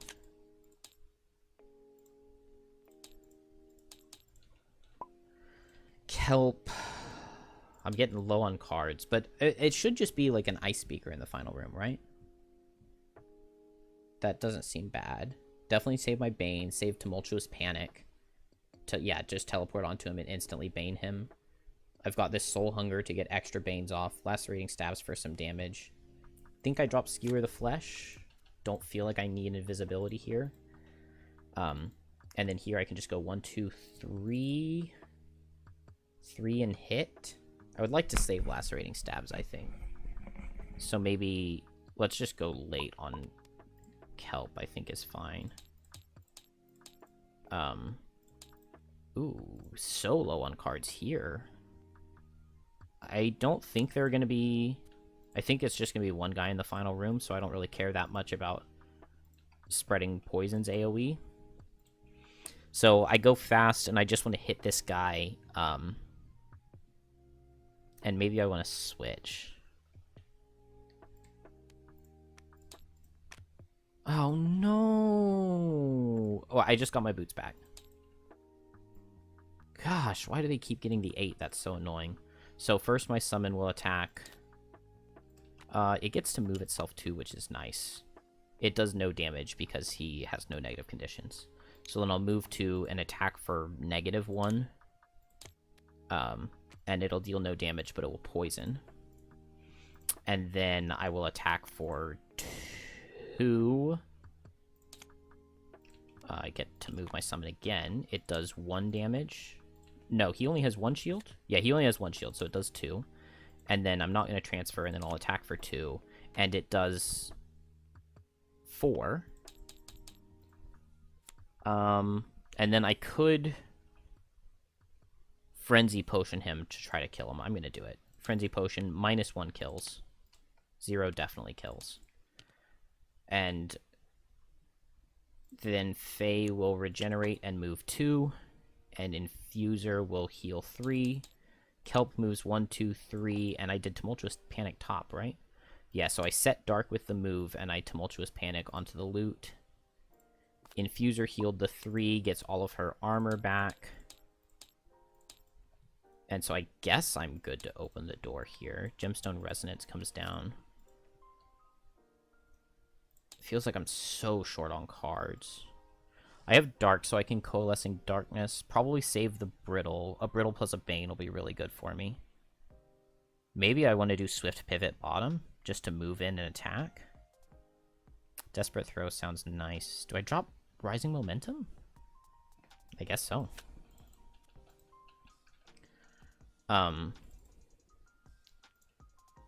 Yeah. So I'm opening this door, right? 1, 2, 3, 4. Oh, crap. I don't have any moves. What do I want to do? I could open the door and brittle. I'm not strengthened. I think I go in and I Coalescing Darkness. And I just get on the guy and I disarm him. That sounds really good. So I'm moving in. Maybe I even just Desperate Throw. And I use my Infusion Potion here for Coalescing Darkness. Any chance I Swift Pivot?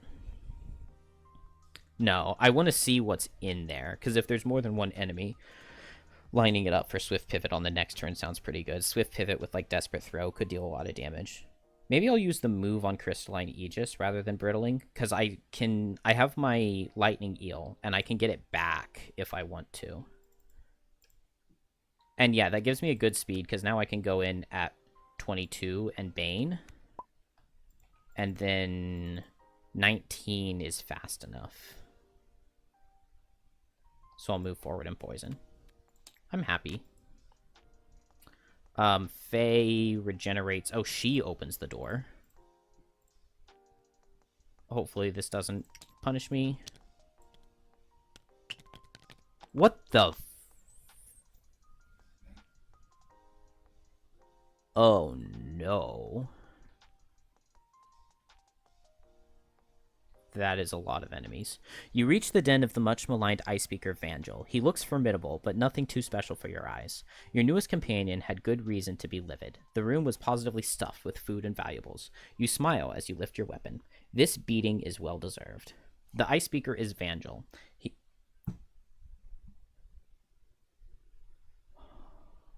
Crap. He has triple health and is immune to all conditions except those Faye applies. From now on initiative 11 each round, Faye focuses on Vangel and performs move 3 instead of move 3. Attack for 9 Brittle. Okay, that's good.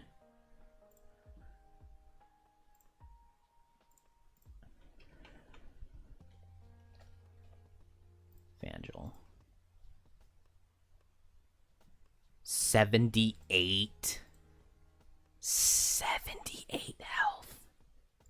Whenever she performs this attack on initiative 99 the following round, she performs heal to self before acting on initiative 11 again the following round.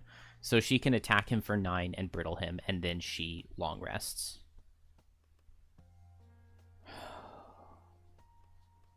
Her max hit point value is still the same. Why did they put that? Did she... No, it doesn't say anything about her healing. She's really low. And the priest is going to multi-target here. Okay, I guess it just goes now and attacks. So Faye and then Infuser. Faye takes 4. And we get a curse into the ally deck. And then attack for 3. It'll deal 2. So I'll block the 2 and I get cursed.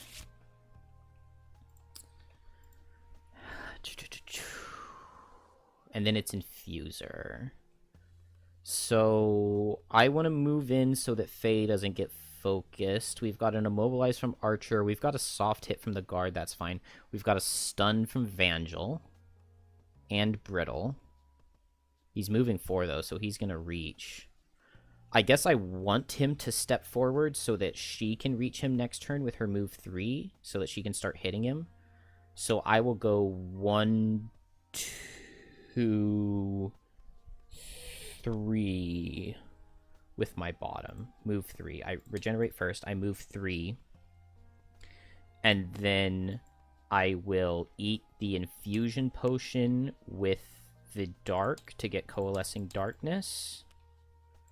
And so I will disarm this guy. I will strengthen myself. And I will attack for 3. 3, 4, 5, and set Dark or Wind. Huh. This guy has a negative condition from that, and then now he gets... Man, no negative conditions on Vangel, so I can't Bane him. 1, 2, 3, 4, 5... Dang, I'm only moving 4, so I'm not going to be able to reach with my Bane. Ugh. Do I... Lightning Eel here gets everybody an extra turn. It's going to eat Infuser's Ward for 1 damage and remove her Regenerate. But I feel like I need to. Let's do it on somebody else's turn, though. So Hive goes, Summon's not in range. Hive itself moves 4. 1, 2, 3. And they can attack with Poison. I can hit Vangel. Oh, gosh. Does he get this extra shield? And he's immune to negative conditions.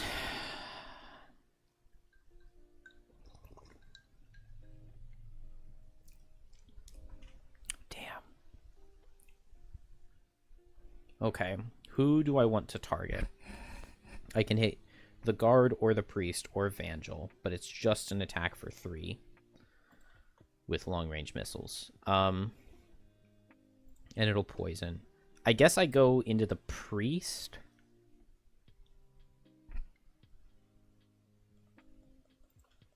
Into the Priest.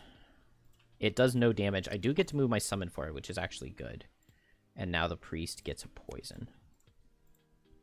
1, 2, 3, 4, and the Priest gets a wound, I guess, but I can't give a muddle, so I can't Bane. So I will just attack for 2.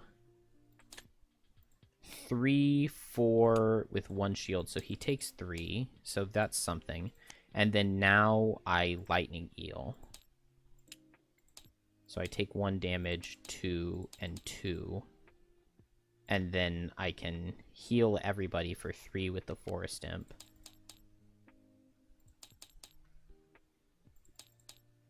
And then everybody recovers 1 level 1 card. Faceless Entity sounds good.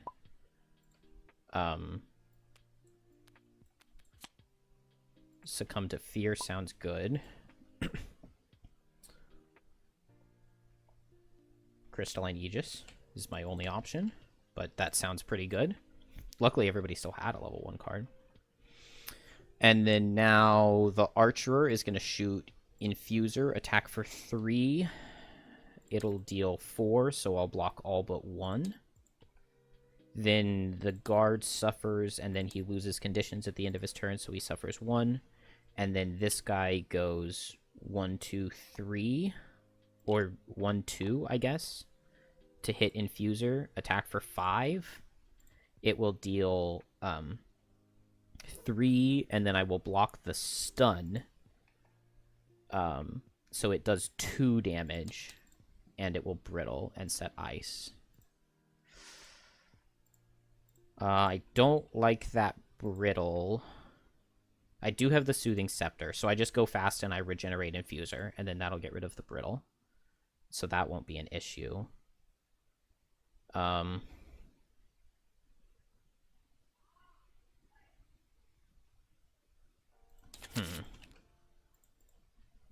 So I guess Faye goes up and hits for 9 and brittles, and so I'll Desperate Throw. I'm strengthened here, so it does the most damage I possibly can. Do I want to Swift Pivot as well?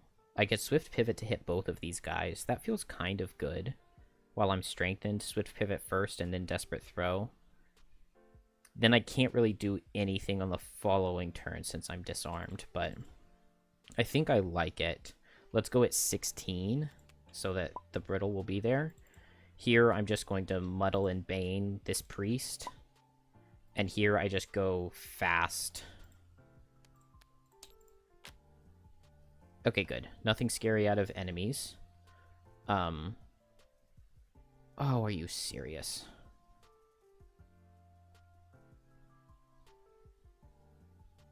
That's so annoying. Okay, Faye first goes 1, 2, and then attacks for 9 into shield 2. Come on, game. Come on. We needed a crit there. We needed a crit there. He still gets brittled. He's going to attack and disarm everybody in range 2 and brittle all of them. And what do I do? What do I do? Oh, no. I have to run away on Infuser, right? Oh my gosh, no counterplay. Hive. So my turret attacks the priest and then Vangel, I guess. So hopefully the turret doesn't do any damage, because if the brittle deals 1 damage, I'm going to be so sad. Okay. Priest and then Vangel. Okay. Priest, it's attack for 3. It crits for 6. He takes 5, which is pretty good. And then Vangel, please attack for 0. You know what? No. Let's Horn of Command so that he doesn't attack. And then on Hive, I will move... That's fine.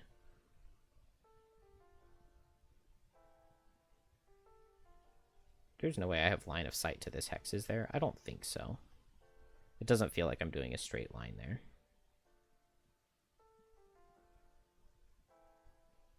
It almost feels like maybe I would. I definitely don't have line of sight here, but can my Machine Bolter hit that guard? I don't know. I'm going to move 1, 2, 3, 4 with my bottom. And I think I just attack 2 into this guard. But this gets me hit by Vangel. Oh, dang it. And it'll deal 3 and poison. And then now Kelp is going to... I cannot win this. I feel like I have to take care of all of these guys, so I will just muddle this priest and then bane him.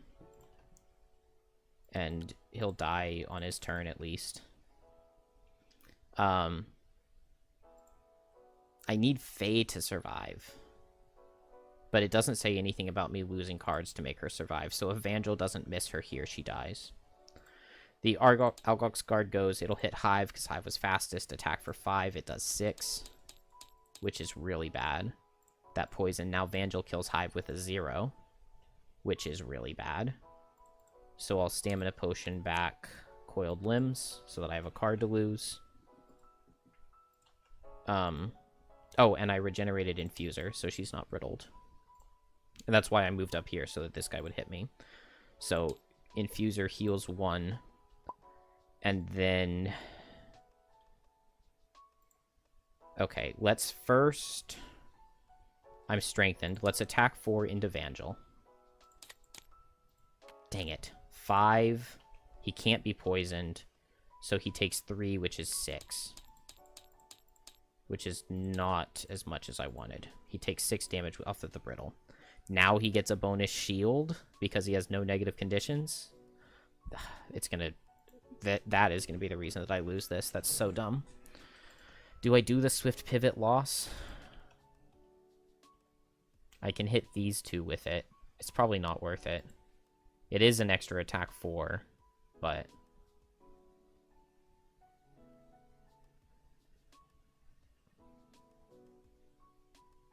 There's no way to, like, disarm this guy to make him not hit me. I guess I go 1, 2 with my bottom. And then I'll hit him with Desperate Throw. So it's attack for 5. 6.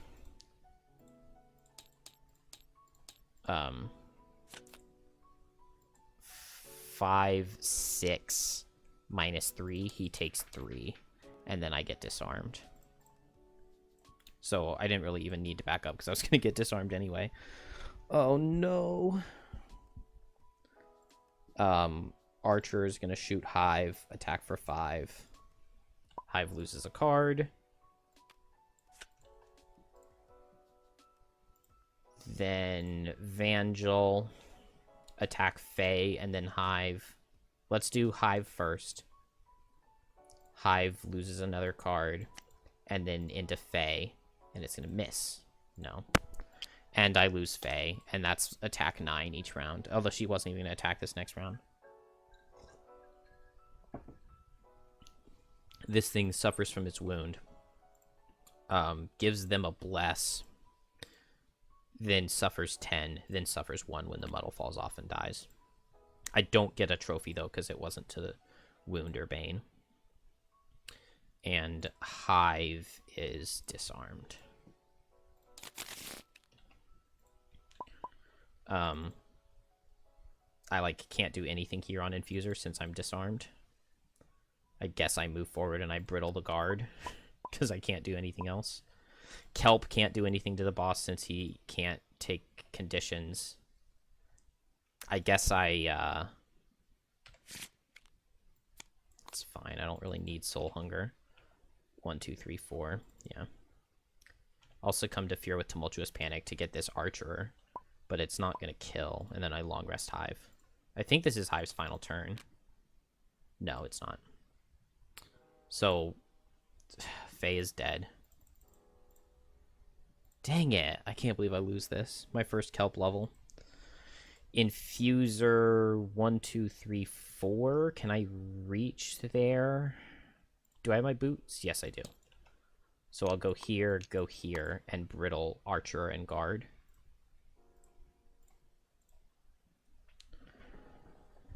I regenerate. Kelp 1, 2, 3, 4.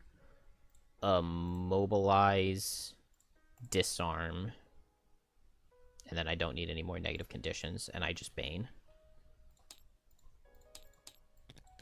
And then he'll die to the Bane on his turn, which is next. So I get a trophy back. I get a loot. The Guard suffers 2 to his brittle, and then attacks for 5 into Infuser, who will take 7. That's gross. Hive takes its turn. The turret now will hit Vangel. Attack for -1. And it does nothing. And then Hive does nothing.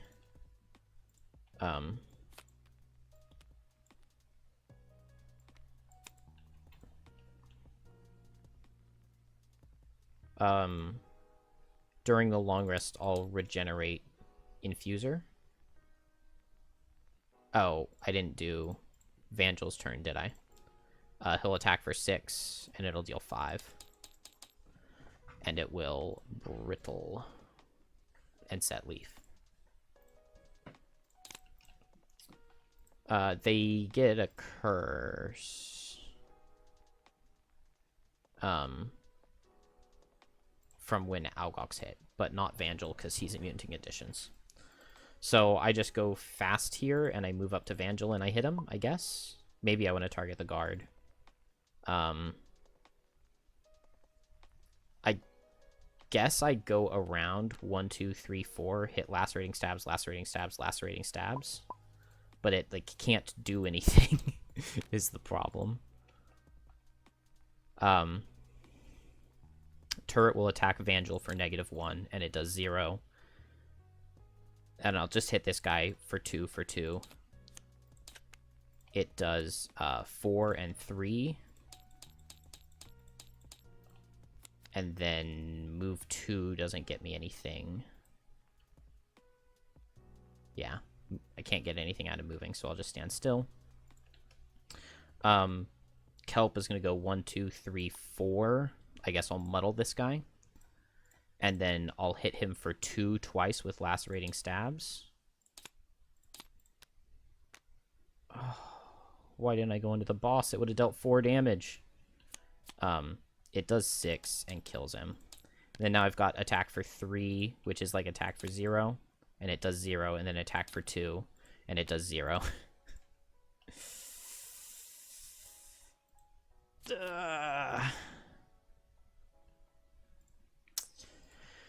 And then he will back up and hit Kelp, and it does 6.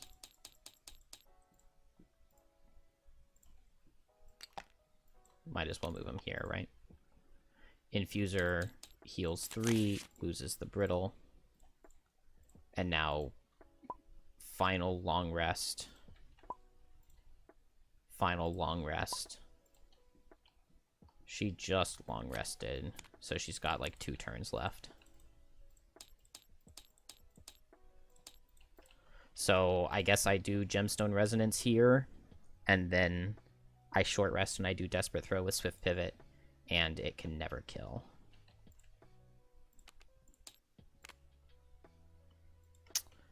So I will go here and loot 1.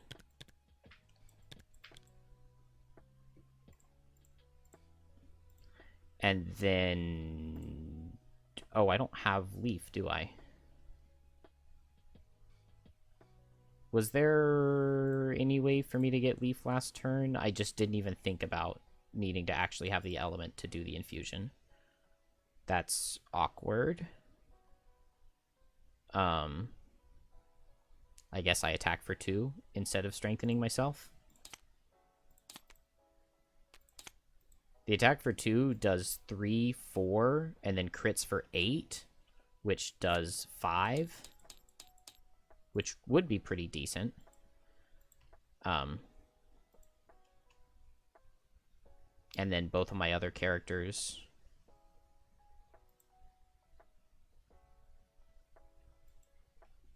do nothing, and he will hit me for 5, and I will block all 4, and I will block the stun, so I get brittled, and he sets ice. And then my other characters are dead. And I will hit him for 5. Or, no, first for... Yeah, first for 4. It's not strengthened, though. It does 0 damage. And I'll helmet his ice away. Yeah, he's not using it anyway. Okay, my hit for 4 does 0 damage, and then I can move to the corner. And then I will attack him for 5, and it does 2. And I'm 62 damage away in the end. Damn! Did I really play that badly? That's crazy. These guys are both already dead. Dude, yeah, my team comp cannot deal with that boss. That sucks. Item 42. Giant sword. That's a good item if I remember.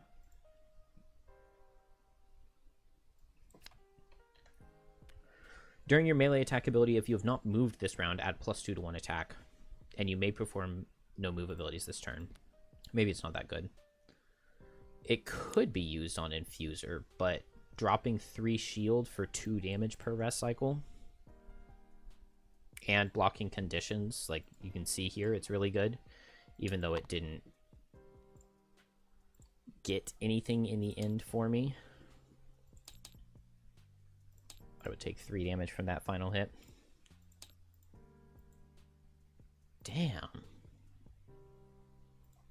Yeah, I needed like shackles here to reject the gift on him while he's brittled.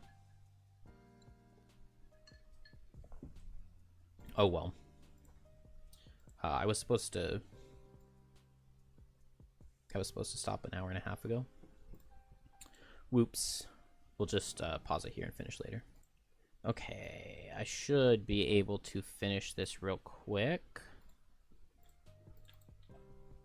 So we failed the level, so we don't get the challenge done. Sad.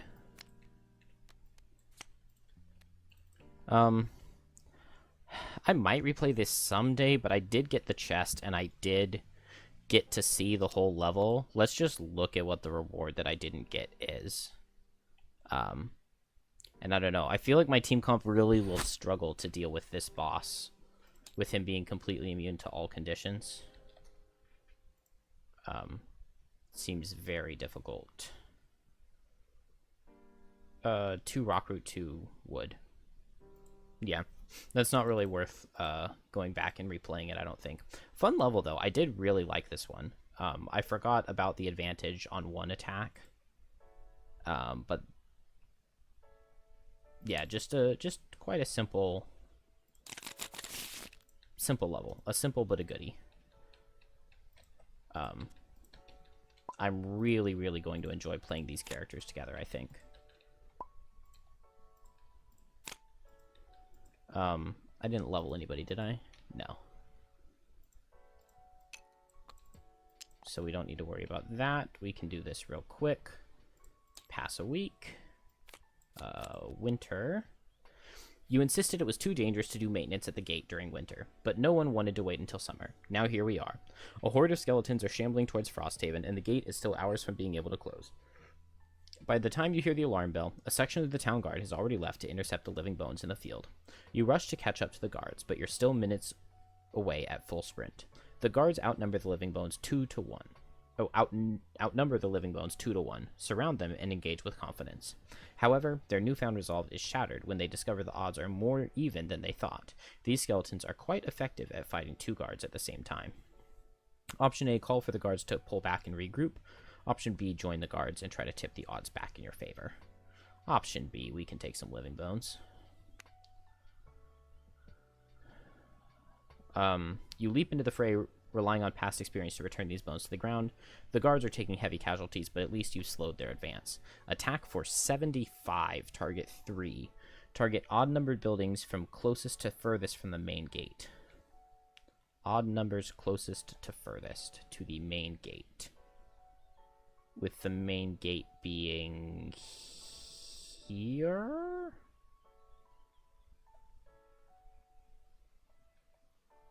I think it's here. Or maybe like up here. So logging camp and then carpenter.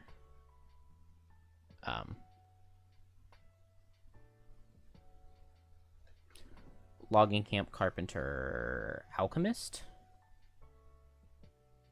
Yeah, let's just do that. Logging camp, carpenter, alchemist, attack for 75. So logging camp, I don't really care. What is my defense? 25? Is that accurate? No, because it's 15, and then I've got 1. Well, I've only got 2 walls. Okay, so that was 45, so it gets destroyed. And then it was carpenter. Yeah, I don't care if the carpenter goes down. Oh, plus 50, so it gets defended. Exactly. I need a plus 50 to defend. And then we'll go ahead and soldier the alchemist. And we get another plus 50. So we just have 1 building get wrecked, and it was the logging camp. Or it's not wrecked, it's destroyed. Which is, what do we do? We lose 3 resources. That's what it is. And then we gain 1 morale. As you collect the no longer living bones, you think maybe Frosthaven should start burning its dead. Gain 1 morale, but we're already at max morale, so that's fine.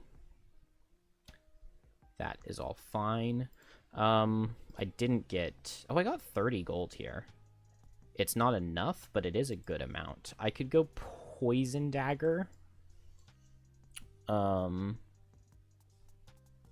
Poison Dagger I really want with the level 4 card, because I'm able to move up to something and attack it with poison.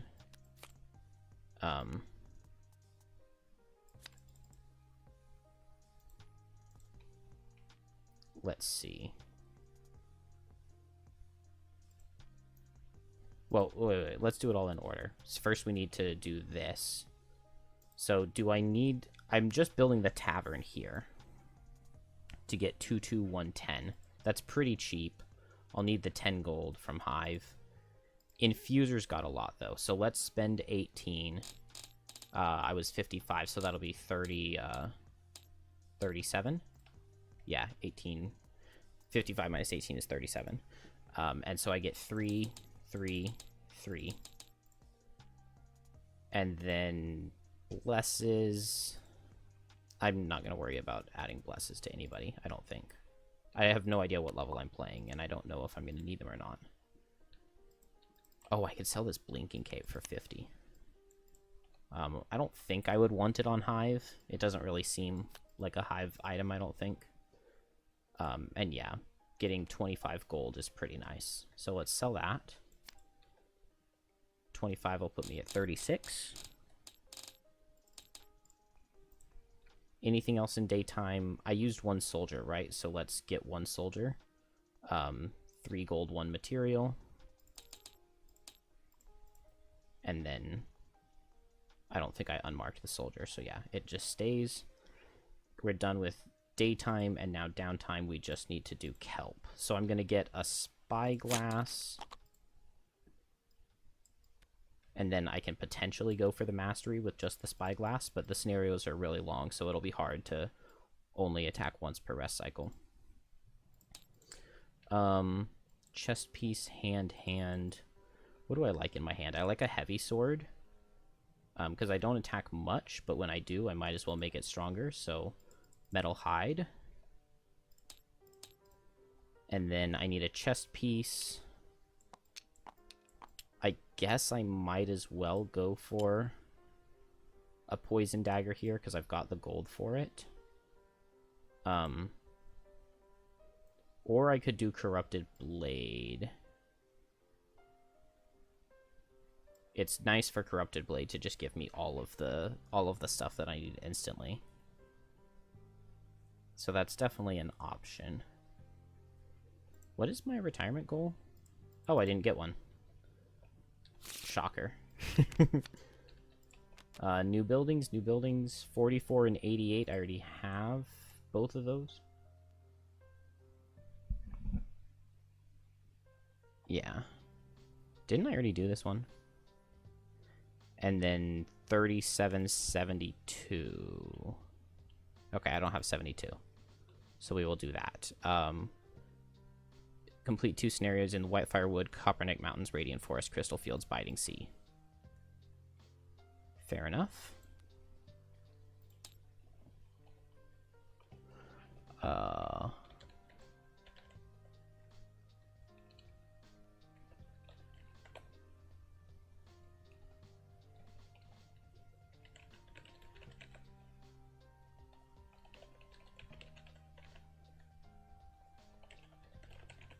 Okay. We've got that now, and so I could grab a chest piece. I don't have enough stuff for shell armor. I don't want any negative conditions. Oh, I could do Cloak of Pockets.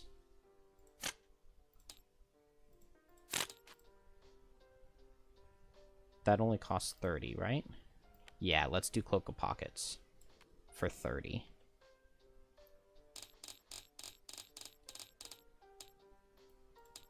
And then, oh, I get my resources. So do I have everything but rock root? Okay, I think I want a poison potion. Do I have the poison flask? Plague flask. Snow thistle. Corpse cap, axe nut.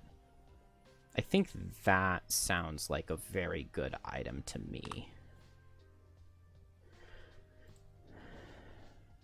The only other thing that I would consider would be like Major Frenzy Potion. Which can be really nice to just like throw an extra attack into something. But I think I'll do the Plague Flask. So Snow Thistle, Corpse Cap, Axe Nut. Corpse Cap, Snow Thistle, Axe Nut. And we grab a Plague Flask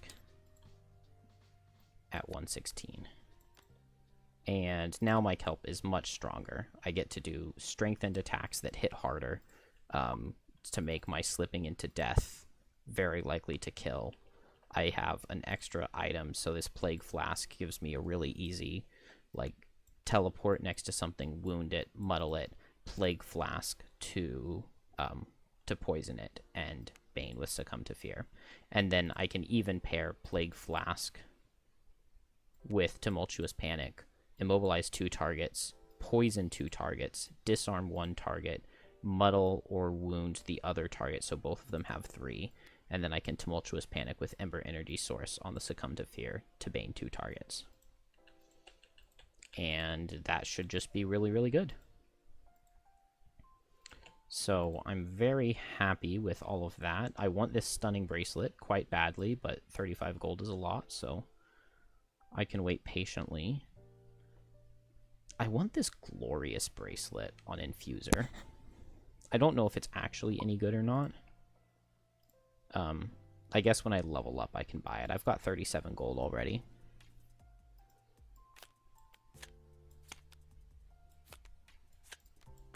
And I've got some things I could potentially sell.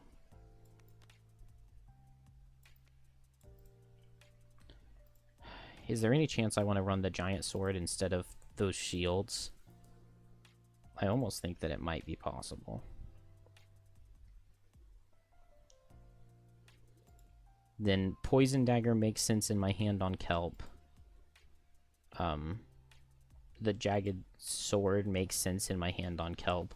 Because if I do have Jagged Sword plus Poison Dagger, then I can, with the level 4 card, I can move up to something, muddle it with the move, attack it for 1 with Poison and Wound. And then that's my 3 negative conditions to Bane.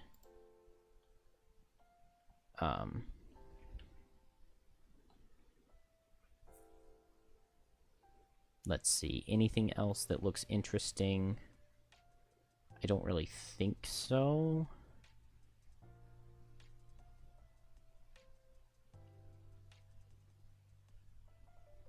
Yeah.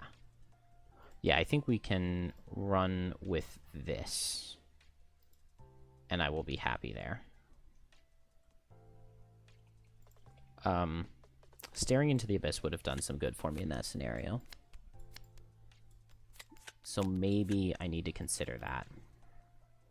I really did not need any trophies at all, so I might not even need to add any of these +1 gain it. Well, no.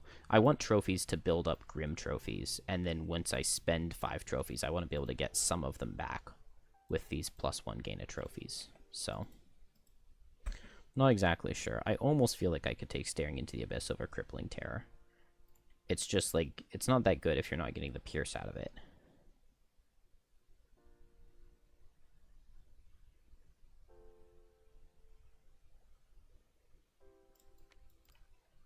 But that's okay. We'll figure it out later. I have no idea what level I'm going to play next. I definitely enjoyed Hive in that one. And I can take another potion here. That could be interesting. What would I want on Hive now that I actually have like a way to play it? Precision Potion, no. Major Frenzy, no. Expertise, I don't think so. Swiftness, not really. Major Element, Major Power. I mean, Major Power would be okay with, like, this high impact projectiles. Making it a 2-target attack 4 with poison. Or a 3-target attack 4 with poison with the increased target. Holy Rain isn't needed. Strength and Potion isn't needed. Major Healing's not horrible. Major Stamina wouldn't be bad.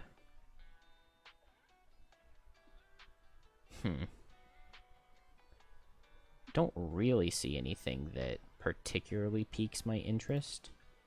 What about with the jewelry? Because I do have some gold. I could go for the Deep Earth Brooch. I mean, while I've got Infuser, it's very easy to have those elements up. Glorious Blaze, it does not feel like the play for that character. And it's so good at long resting anyway, it doesn't need the short rest. What about the Strategist Ring? At the end of your turn, play 1 card from your hand to perform all persistent and mandatory abilities on either the top or the bottom. Let's take that. That way I can summon for free.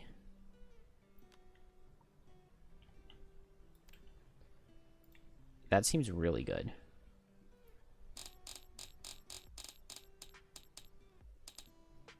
So if I'm ever in an instance where I like really need to summon quickly, I can summon with my top. I could with reassemble summon with my bottom, and then with my action summon with my top and get 3 summons in a single turn. It's unlikely, but it's potentially possible. Yeah, I think Strategist Rings will do well for me, just to be able to bring in 2 summons at the right time. And then that just leaves us to the point of building a building. And so I believe it is 2, 2, 1, 10. So we'll lose 2, 1, 1, and 10. To build the tavern. 160.2, and we get 1 prosperity, which makes us prosperity 7.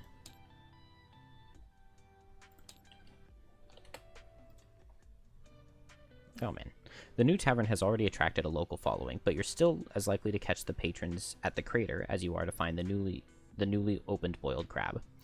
In large part, that's because the vermling running it has an attitude that repels people about as much as Frosthaven itself. Dina Snapclaw, the proprietor of the tavern, is a bit of a mystery. There's no shortage of rumors about her, though. You know, she used to sail with Barty Halfear, the notorious pirate. Zane, the local barfly, is speaking in hushed tones. He looks around to make sure she isn't listening, then continues. Rumor has it he forced her to walk the plank, just left her as piranha pig food, just biding her time until she can get her bloody revenge. The no-nonsense vermling you're discussing returns to your table with a fresh drink for Zane. She looks to you.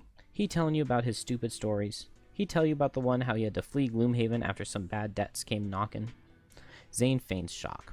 I was just telling them you might have a job for them. Dina shoots him a look angry enough to make a man's blood run cold. What? You need someone to find those coins. This group of mercenaries spends more time outside the wall than anybody. Unless your plan is to just keep checking the till each night. She picks at the scab on her face, thinking. Fine. She pulls a gold necklace with an antique coin dangling from it. Outside her ale-stained blouse. I'm looking for some others like this one. Bring them to me. Before you can get a look at it, she shoves the necklace back down her shirt. Zane steps in to explain. Find them all, and it's supposed to lead to a massive treasure. Dina looks irritated. Just bring them to me. That's all you need to know. Now, buy a drink or quit taking up the seats. She walks off to another table in the near-empty establishment without waiting for your order. Zane turns to you excitedly. Wow, she must really like you guys. He sees your faces, pushing ahead with reassurance. She'll open up. Just keep an eye out for the coins on your adventures. If you find them, if you find those coins, we'll be rich. Add Winter Outpost 79 to the Winter Outpost, Summer Road 50. Wow, I'm almost out of Summer Roads.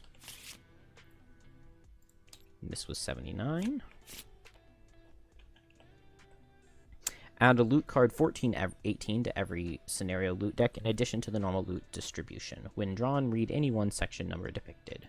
So we come here, 14, 18. And that's it.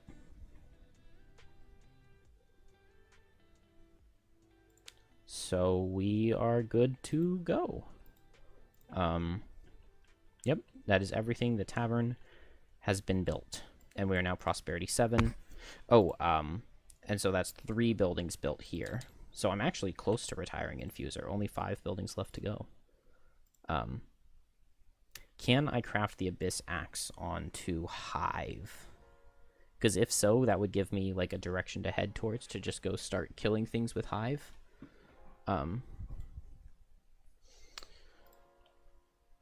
Probably not. I know I needed Rock Root for one of them. I've got 2 Flame Fruit, an Arrow Vine, a Corpse Cap, 2 Arrow Vine.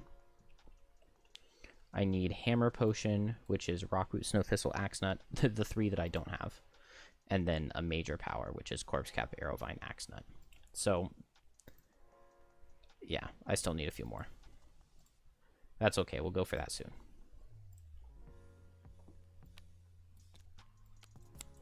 I just want to play more kelp. I want to bane more things.